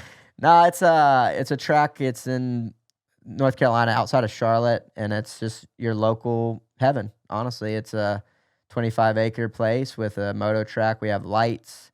We have the playground there, as you can see. We actually have a motorcycle dealership set up in front of it, which is kind of unique. I'm not a part of it, but it is there. And it was an opportunity that they were looking to sell, and they didn't want it to go to investors or private, equity funds that were going to bulldoze it and make a shopping center. Yeah. And that looks untraditional, That looks lovely. It's nice, man. It's a clay-based track, so it has its challenges when it gets dry or with too much rain, but we're learning it. I got people set up that do a great job. They're, like I said, it's been nice for me because I have it, but I can fully be away from it, and it's running itself with some great employees I've put in place. I have Seth Rarick running it for me, who's a good friend of mine, and Casey helps, and I have a full-time track guy, and we're having sponsors that have contributed too, which is great. And it's just been cool for the community. I spent a lot of time in North Carolina in October, and I went out there on Wednesday nights, and seeing a 6-year-old come up to me and go, "Thank you for keeping my favorite track open." That was worth every penny, and just seeing how happy people are to ride a track that you and I will ride and be like, but they're loving it, and they're learning motorcycles, and they're experiencing with their family what it's like. I mean, a lot of the guys are dads that come out with their son. We have a Pee Wee track.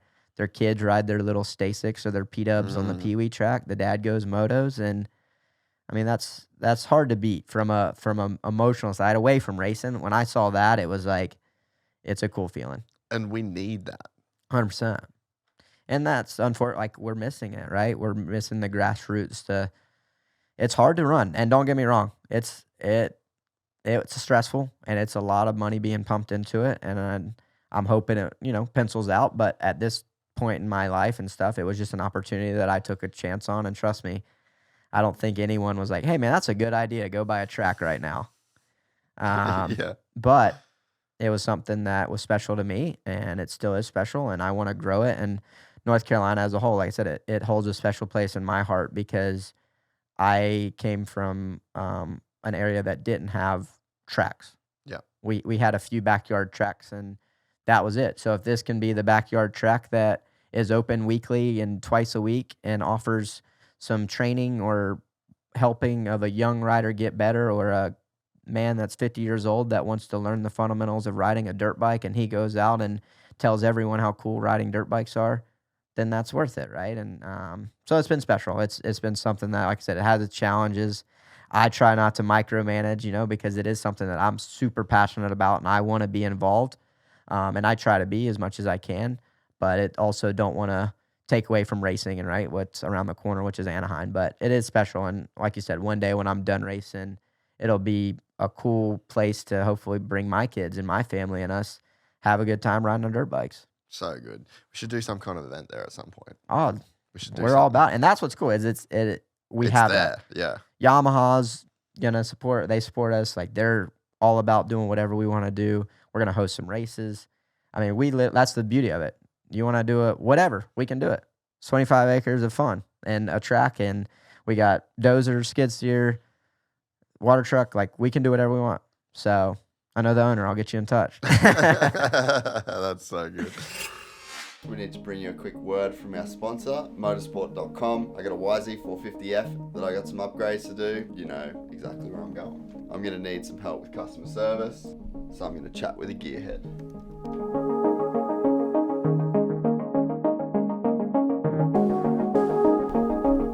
This box showed up. It has a 2007 KTM master cylinder, a Yamaha caliper, also 2007, and a Turner braided brake lines. I feel like this is a very good upgrade for $600. Need the old hanger, so we're gonna put a bit of grease on that and get it back on, bolt her up. Caliper has been done. Now this can just get bolted on. Now, shout out to Kiefer, who I think stole this off Doug Dubac. That was easy. Nah, that was easy. This is a pretty epic upgrade. You can get OEM parts to build this little Frankenstein brake kit, or basically anything else for any brand by going to motosport.com.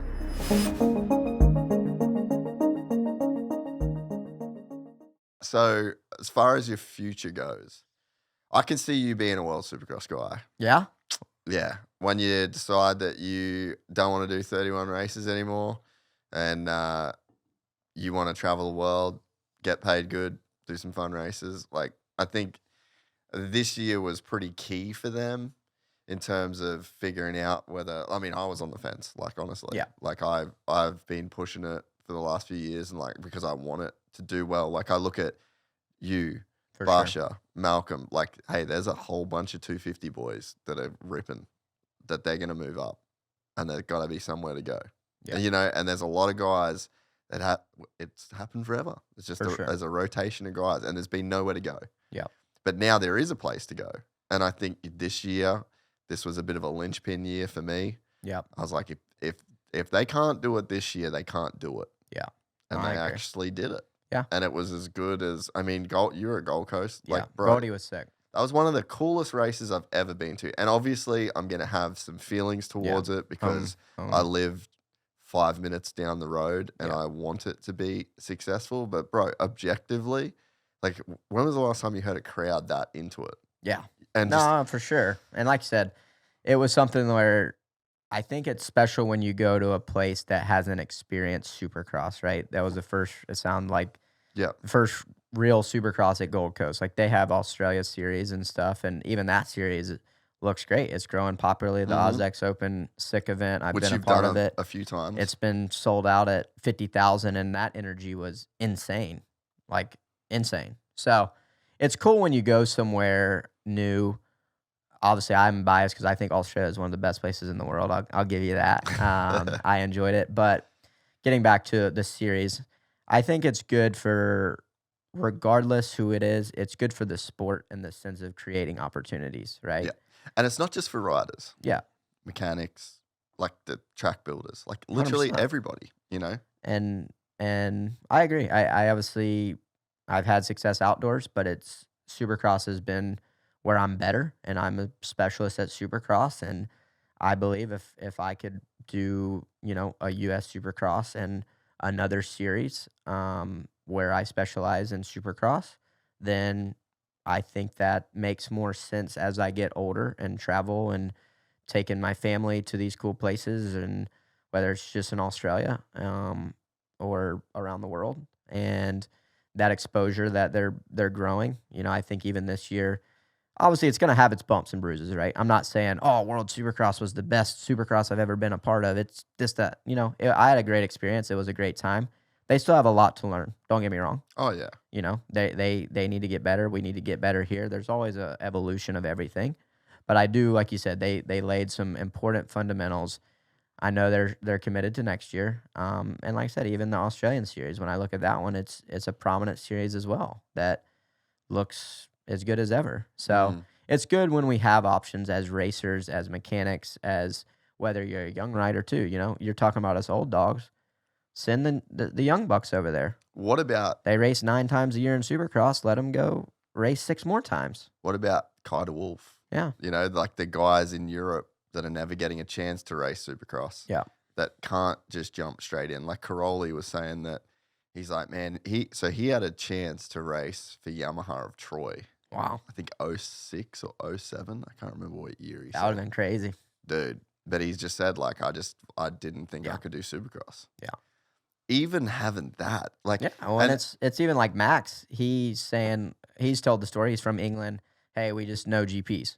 Well, guess what? There's Supercross in England now. Mm-hmm. Like, that's a now legit if it keeps going and funds are good and the series keeps growing.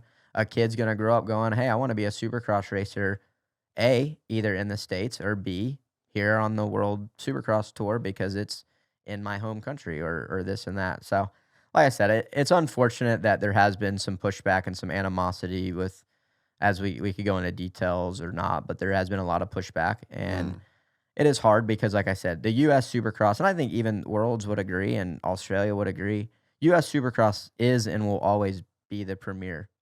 And I don't believe they're trying to take away from that, in my opinion.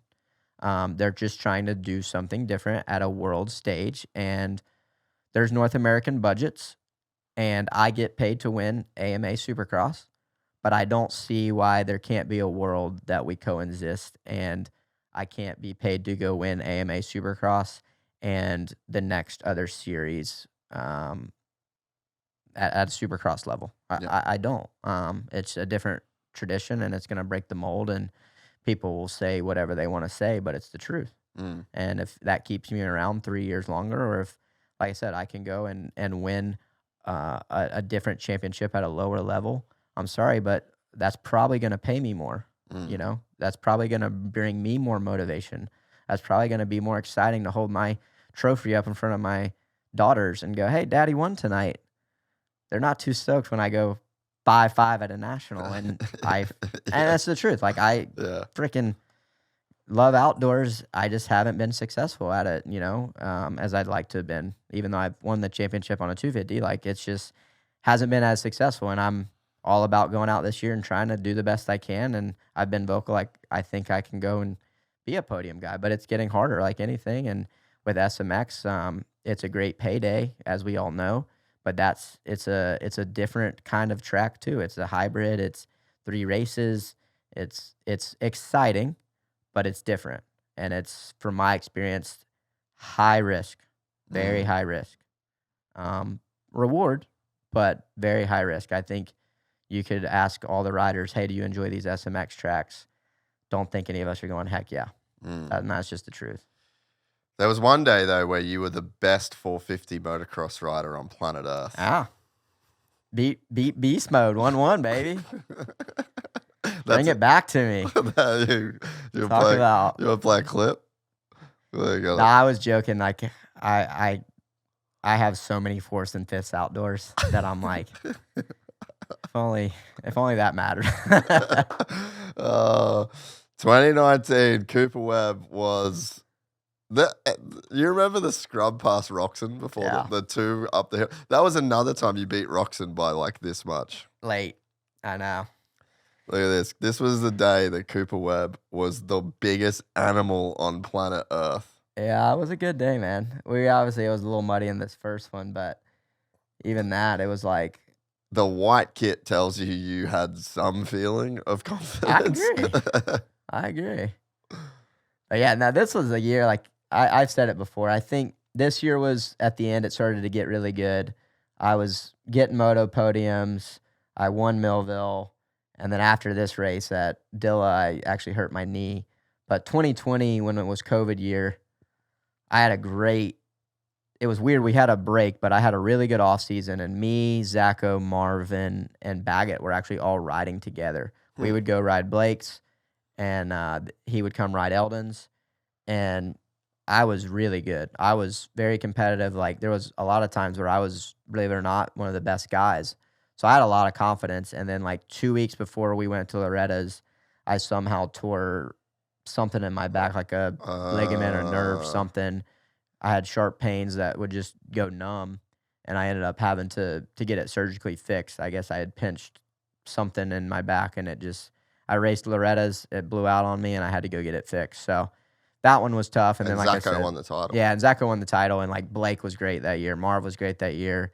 Eli had not a bad year, but to his standard, you know. So, and then 21, like I said, I had some podiums. I had what got close.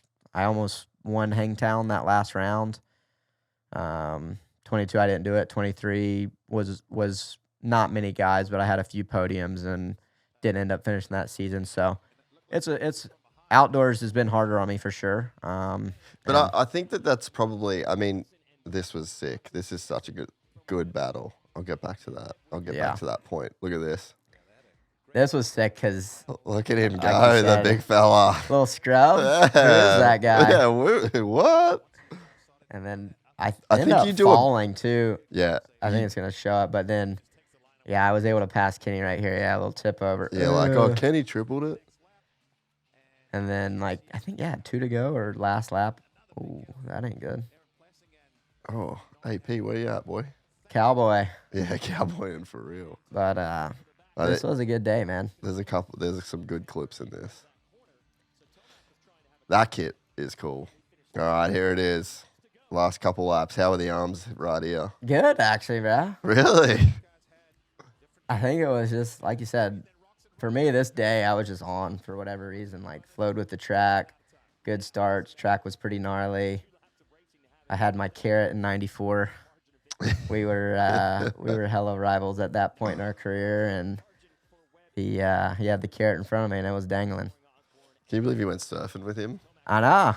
We're just dads now, bro. What a seismic shift in the universe, bro. You and Kenny surfing in Gold Coast the day of a race, morning of a race. Day. Yeah. That was our press day. Was it press day that you guys went? Mm-hmm.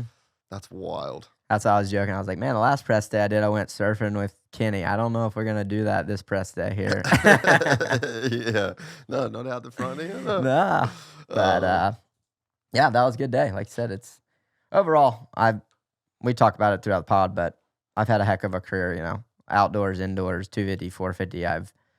I've won it all besides the 450 national championship. But I've won way more than I ever expected to. Had a lot of success, and I have I'd say 90% of my career I'm satisfied going, I didn't leave any stone unturned. The other 10% is what keeps me up at night and pisses me off and wish you could go back in time. And I think that's why I said now these last 4 or 5 years, there hasn't been one stone unturned. You know, it's been all in, and you have injuries and you rehab them and you get back the best you can and you start from scratch and do what you can. So that you talked about not having a 450 title outdoors. Is it just that you put so much into Supercross? Like this year, like when I joked when you're like MCL, I'm like, I said on the pod as soon as you won Salt Lake, I was like, and then Cooper Webb's riding outdoors. I'm like, no, he's not. He's not. All right, he's gonna get an injury and he's done. He's not doing. He will not do all these races. You know why? I wouldn't fucking do it. I just got me bonus. I just literally left my heart and soul, everything on the floor back there in Salt Lake. The thought of trying to redo that, to just re-rack them and go for another... No, miss me with that bullshit, dude. Like, I'm done. And so I think that you're the guy that gives so much to Supercross. The ask to turn around and win a 450 outdoor, and you've been in it every year except 22. Yeah.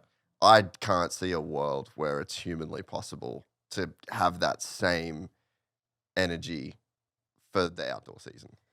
Well, the boys used to do it, right? You can talk to Ricky and James and Chad and all those guys and Dunges and the Ryans, and they did it, and Eli's done it. So it's obviously there, right? And it is, like you said, I think when I do win or I have a Supercross, I think that it is everything possible that it, like you said, I left it all out there, physically, emotionally, mentally, and it's, once again, you're going to, for whatever reason, on a 450 outdoors, I just haven't quite been as good, and it's hard to, I think outdoors now, as we've seen with that's where the technical side, I think, does play a bigger advantage. I think also maybe I'm not hanging it out as much as I used to, as a 250 rider or whatever. Or once again, I'm trying to maybe not get injured, and then like this year, I end up getting injured jumping a jump and just catching my toe, just something stupid,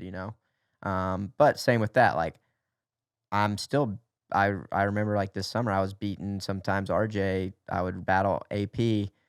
I remember Paula beating Prado, and I was like, that shouldn't have happened, but that's a whole nother story. But I mean, that was before we did. Yeah. But it's like I was racing guys that won outdoors that are just as good, the level is gnarly with the Lawrences and the Chases. And I think that's what I was saying in 21, like it was a group of gnarly guys again, or 19 and 20.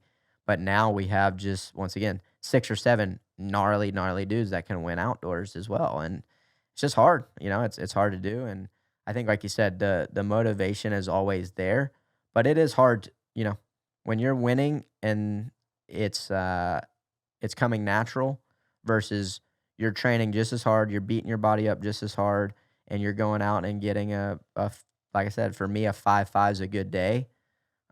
This summer, at least, that's what was a good day for me.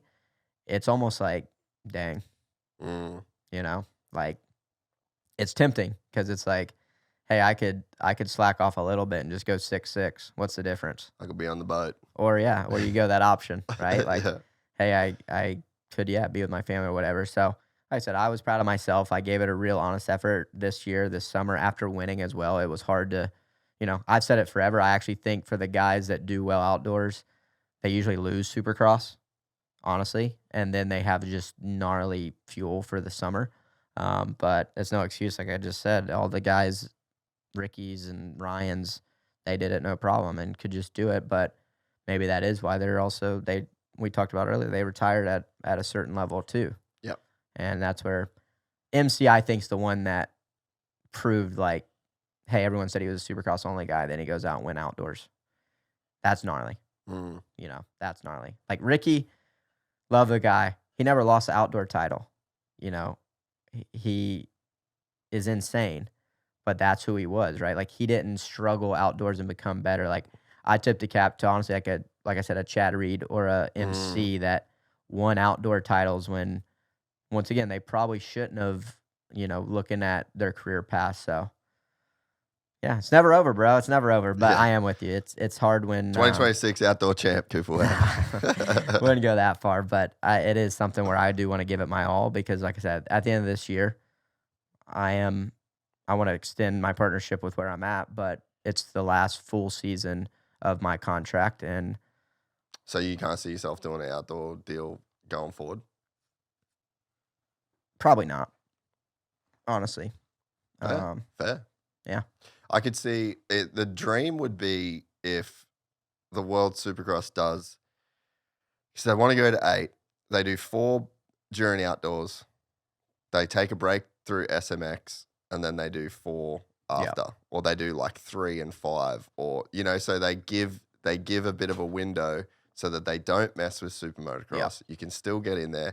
You can hit an outdoor. You can do what you got to do to stay in that, but you can also do the World Championship. And dude, you're probably entering if you are successful at both, you're probably entering one of the highest paid eras of your career. For sure. And if you can do enticing. that. Yeah, and that's where, I look at Kenny, and his schedule is pretty awesome, in my opinion. Like, he races US Supercross, and then he gets to take a break during the summer, which is the hot, gnarly, brutal months. And that's what wears on your body. For sure. That's the physical at our age that wears on you. Yeah. The travel at that capacity, right? Like Supercross isn't that like it's hard. We talk about it's the hardest sport in the world, but after an outdoor, you feel like you literally got run over by an 18-wheeler. Yeah.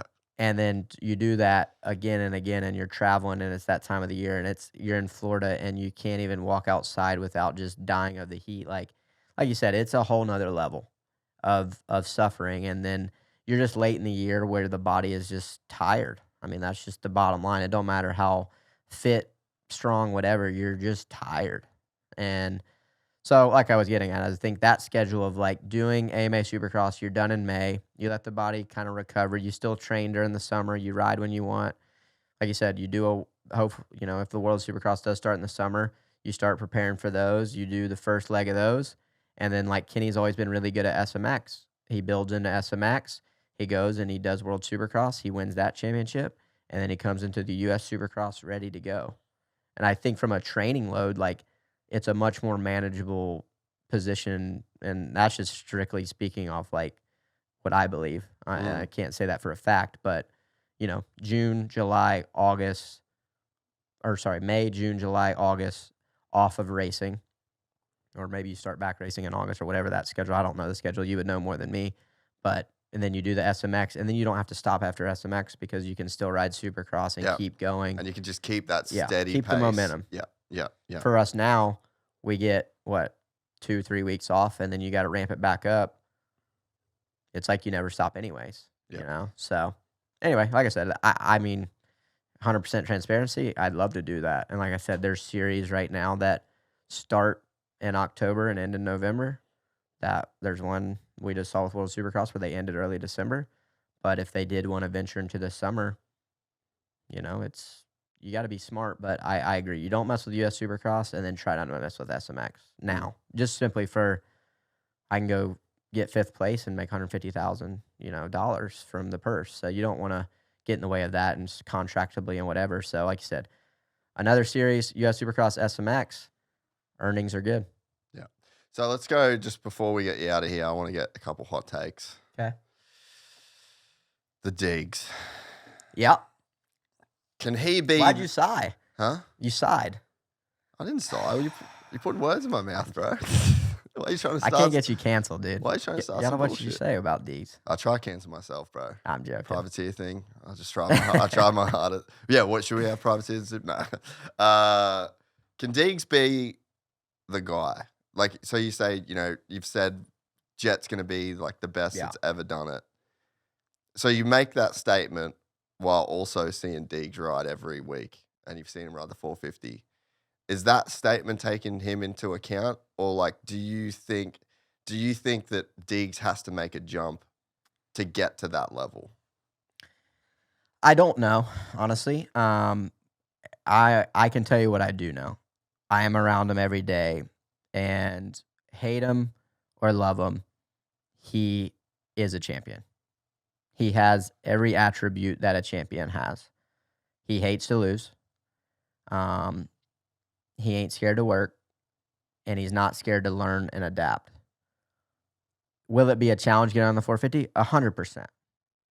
It's a challenge. It was a challenge for Ricky Carmichael. It was a challenge for James Stewart. It was a challenge for Ryan Villapoto. It was a challenge for me. For Cooper Webb. It was a huge challenge for Cooper Webb. So I think you got to give him grace. Will he come out the first year and dominate? Likely, I don't believe so. But I'm not saying he can't, because he fully can. He has every tool in the tool shed to do so. He has all those attributes, especially outdoors. I mean, he's good. He's a great rider across the board, but he's got that special outdoor gnarliness that we've seen. Yep. I think as long as you give him some grace and give him that time period, and people want to compare him to Jett, it's hard, and I know he wants to beat Jett. That's a personal goal, and I don't blame him. I think you got to set your goals high, and can he beat Jett? I believe, he can. It's a very tall task, don't get me wrong. And like I said, if Jett can stay healthy, he's the hardest person to beat that I've ever raced. Really? Yeah, 100%. So, with that all being said, he's going to have Jett Lawrence, likely his whole 450 career, Hunter Lawrence, Chase Sexton for a good 5 or so years. Those guys are going to be hard to beat in a championship level. I think Haiden, like I said, has all the attributes. He can get there. He's going to be a contender at some point in his career. I think even from a mental capacity, the guy can suffer. He wants to win. He has the right people in his corner. He's on the right team. They want to win. Are they, not scared of confrontation? 100%. Is he doing it Is he doing things untraditionally? 100%. Is it good for the sport? I believe it is. Yeah, without a doubt. With that all being said, it does, and he's a friend of mine. Like I train with, like I said, I have a lot of respect when I show up to work for the last 3 years. I have respect for every guy that's shown up and done the training with me and the laps and the this and the that. So he's a different kid away from the, the races and the cameras. I will say that, in a good way. So like I said, I can't predict the future, but you can't say he's not going to be successful. Like, I think that's not a fair statement. He's going to be a champion like he is at some capacity. And who knows, maybe it doesn't work out, but I can promise you it won't be from a lack of resources and effort and him having the it, because I hate him or love him, he does have the it. But I think it's hard if you're racing a healthy, confident, prime 25-year-old at that stage, Jett Lawrence. And it's very hard. It's the same But reason. I could say, and I said this about me, if it wasn't for Jett, I'd be how many time champion? Chase would be how many time champion? Eli would be how many time champion? So that's what I'm saying, is if you put him in an era where he maybe didn't have to race Jett, I think I could tell you he'll be a multi-time 450 champion. And you could say it easily. For sure. Yeah. But that's what's going to make it entertainment, because it's truly the best in the world. Do you think that there's... I think he's going to give Jett a challenge off the track. For sure. More than anybody's ever challenged any sure. rider ever. Like, you've challenged people on the start line. Yeah. Like, I think you've challenged people mentally. Yeah. But it's at the track. Yeah. And it's on that stadium floor. 100%. And it's hard because as much as I want to hate Jett Lawrence, I can't. Like I said, I've ridden at their compound. Dazzy was great to me. Their family's been awesome to me. He's a good kid. And I call him a kid. He's an adult, but to me, he's a kid. So it's hard for me to really, when I see Jett Lawrence, have that red in my eyes and go, F that dude. For Haiden Deegan, that ain't the case. He's already saying, F that dude. This crown's mine, and I want it. Bring it on, MFer. I'll go and do whatever it takes. And guess what? If for some reason I don't maybe beat you right away, I ain't going to stop trying. And it's not going to stop on the track. No. And that's there's a line. And I think it's going to put Jett, it's either going to help Jett and go, hey, you just gave me all the motivation I needed. Which could be crazy bad for everybody. Or, like you said, it's something different that he maybe hasn't been accustomed to. But either way, the fact that we're talking about it right now and the kid has raced 2 450 races on a 450 and it's already being talked about, that's what Deegan wants. And that's what we all want.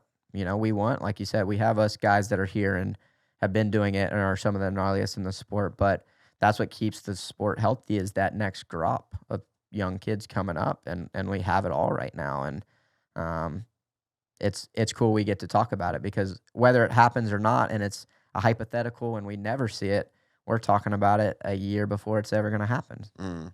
Did you, when Jett got hurt, was there any part of you that was like, I wonder if that little fucker's still got a 450?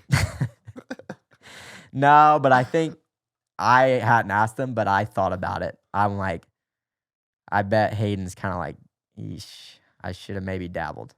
Yeah. But I can't put words in his mouth. I think what they're doing is wise. Yeah. I think if he can go out there and apply himself, he'll be very dominant in Supercross, go and have, like Jett did, have that East Coast block to test the 450, get motos in, come to outdoors prepared versus us that have been racing 17 Supercrosses where likely your competitors are going to go deep into that series like we just talked about, and they're mentally, physically deep into that series, maybe not as prepared, and you come out firing and you put yourself in a good position early outdoors. I think it's the smartest thing for him because, like I said, I do think Haiden is a little bit better outdoors than Supercross. And when I say better, I mean a little bit, right? Like, he's still great Supercross. He's on that, like, freak shit outdoors, though. Yeah. You know, you look like I said, I've seen him do stuff on outdoors where, yeah, holy cow. Yeah.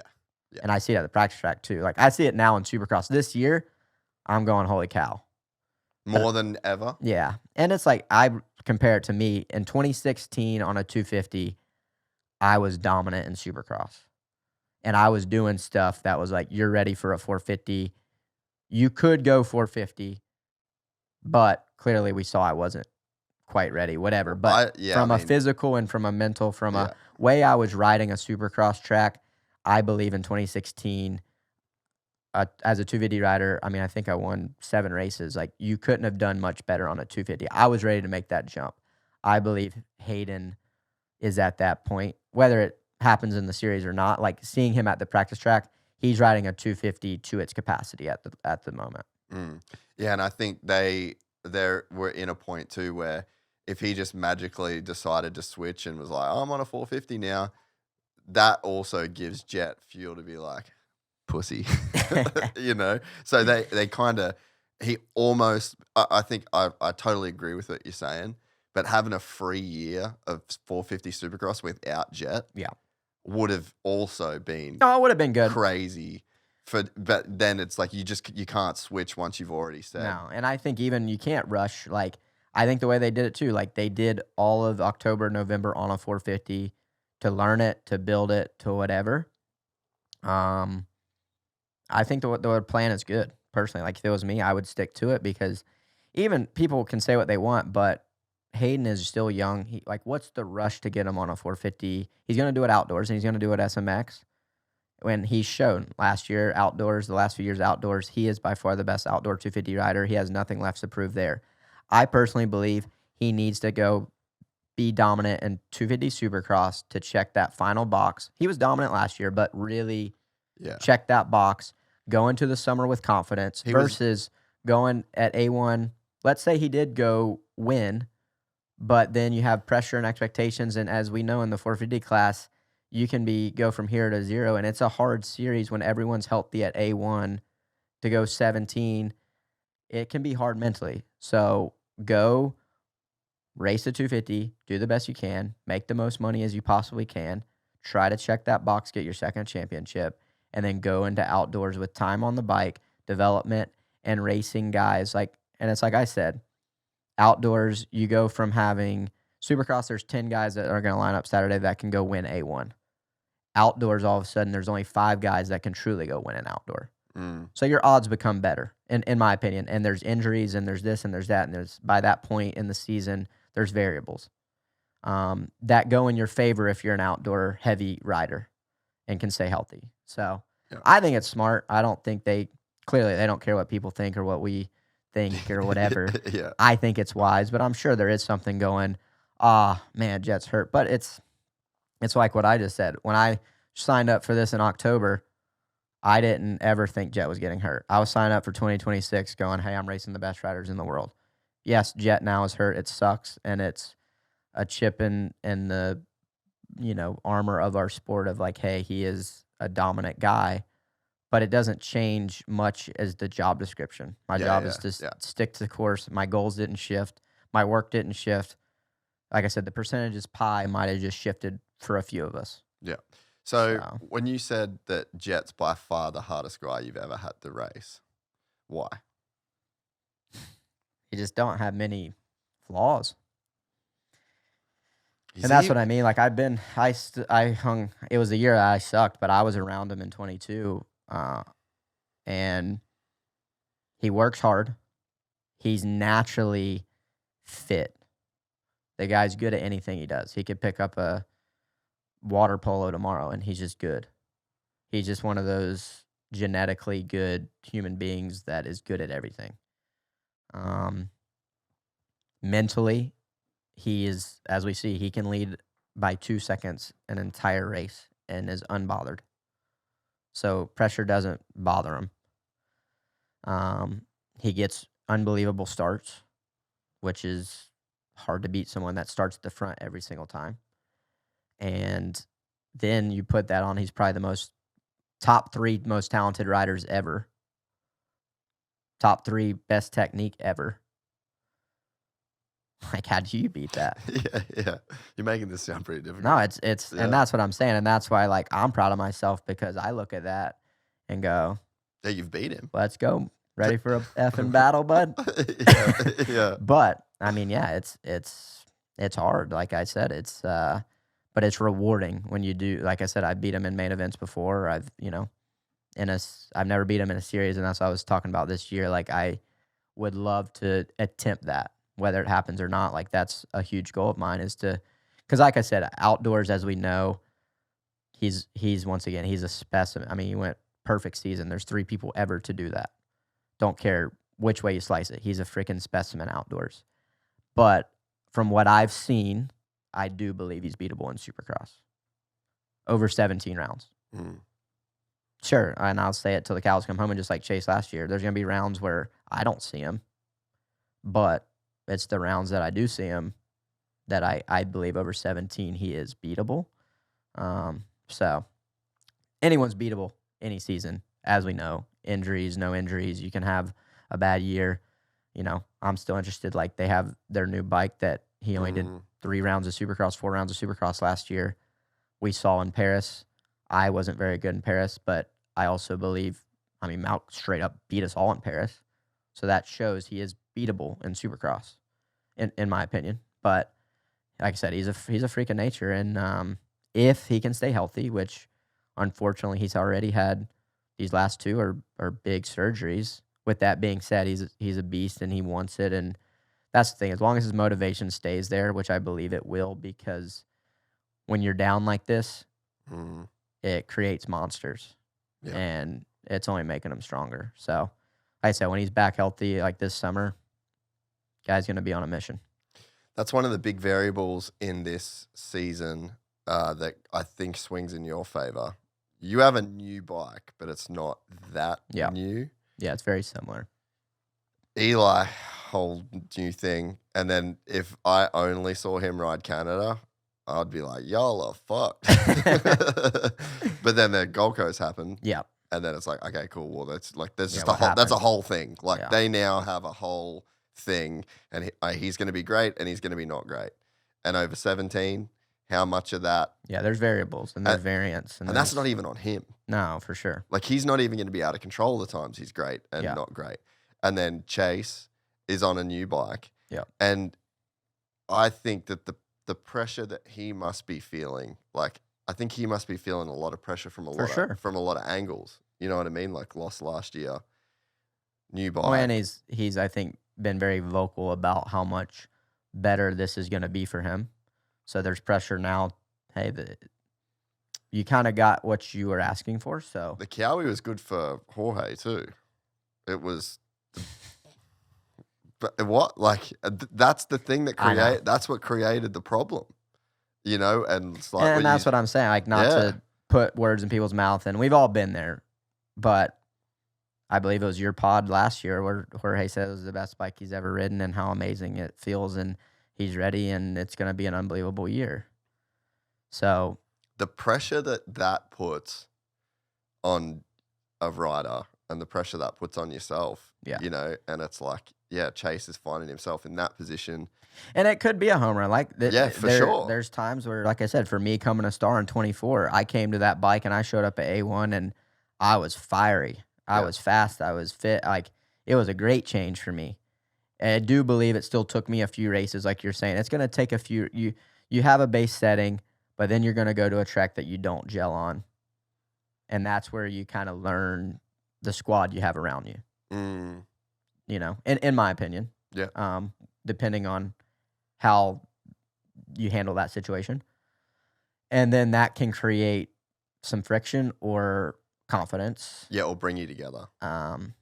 So it's huge, like you said. But I do believe you can't say no. You know, they're some of the best. They're champions. They're gonna figure out. They're on teams that are best teams in the sport. Like you said, the variables that they're on are hard variables, but they could be insane variables. Like me, my first year at KTM. Yeah, I went from who the heck is that guy in 2018 to I literally said that KTM were mad for signing you over Chad Reed, brother.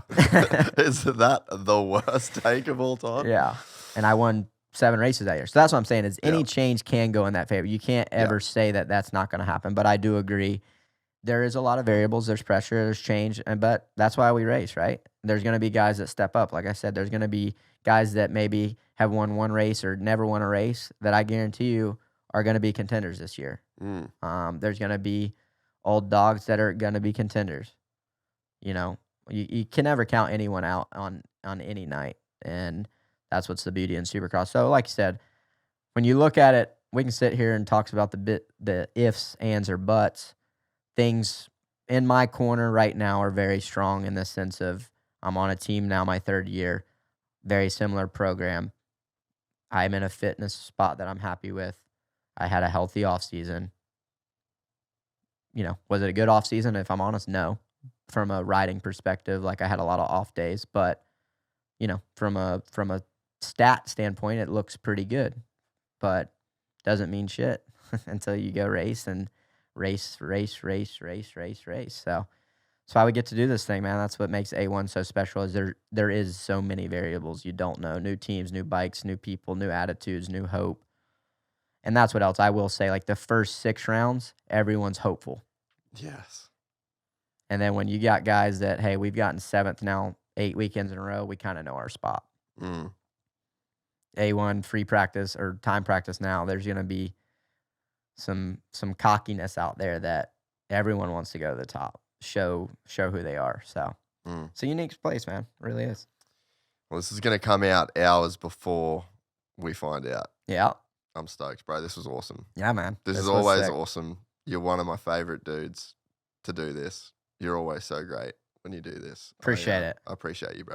Yeah. Hopefully we can top the last numbers. But yeah, that's always fun and flies by, and appreciate it. And hopefully everyone enjoys it. You getting on the PJ after this? No, we were 2A on the way here. That was nice, but yeah, we gotta. I did. You did a big boy thing in the. We do have a jet. We bought one, but it's a very small jet. It's still a jet, bro. It's affordable jet, but that. This long trip it doesn't. She goes about 800 miles on a tank. So you don't. We would have had about 3 or 4 fuel stops on the way here. So just a lot of time. That's the East Coast wagon. It's the East Coast wagon. Dude, it's so cool. Co-owners. So, but no, it's cool, man. It really is. Like, I never once in a million years thought I would say I own an airplane, and I do. So that's pretty rad. And I get to. That's one thing. Like I try to travel with my family. That's one thing. We have an RV. You know, I embrace that side of things, and that helped me do it as well, to be able to travel with my family and our comfort and safeness. And not at Tallahassee, unfortunately, we just have a layover every single weekend. And like on the way here, 2.5-hour layover with a 3-year-old and a 1.5-year-old will test your patience. So yeah, right before you do the gnarliest, right? But that's what I mean. It helps me, like I said, right? Like, dude, it gives you like that perspective. Correct. Right? Yeah. Like, Saturday matters in that moment and in the world, but 5 minutes after that Saturday, like, my wife and kids are all that matters. Yeah. And like I said, I've had a great balance, and it's working well for me. I'm stoked for you, bro. Like I said, this was awesome. You're awesome. And I hope people enjoy. Appreciate it, bro. Do it as a 4-time champ next. I like that ring. If you enjoyed this content, please like and subscribe. And to listen to the full 3-hour podcast, search Gypsy Tales in your favorite podcast platform or click the link in the description below. Gypsy Gang.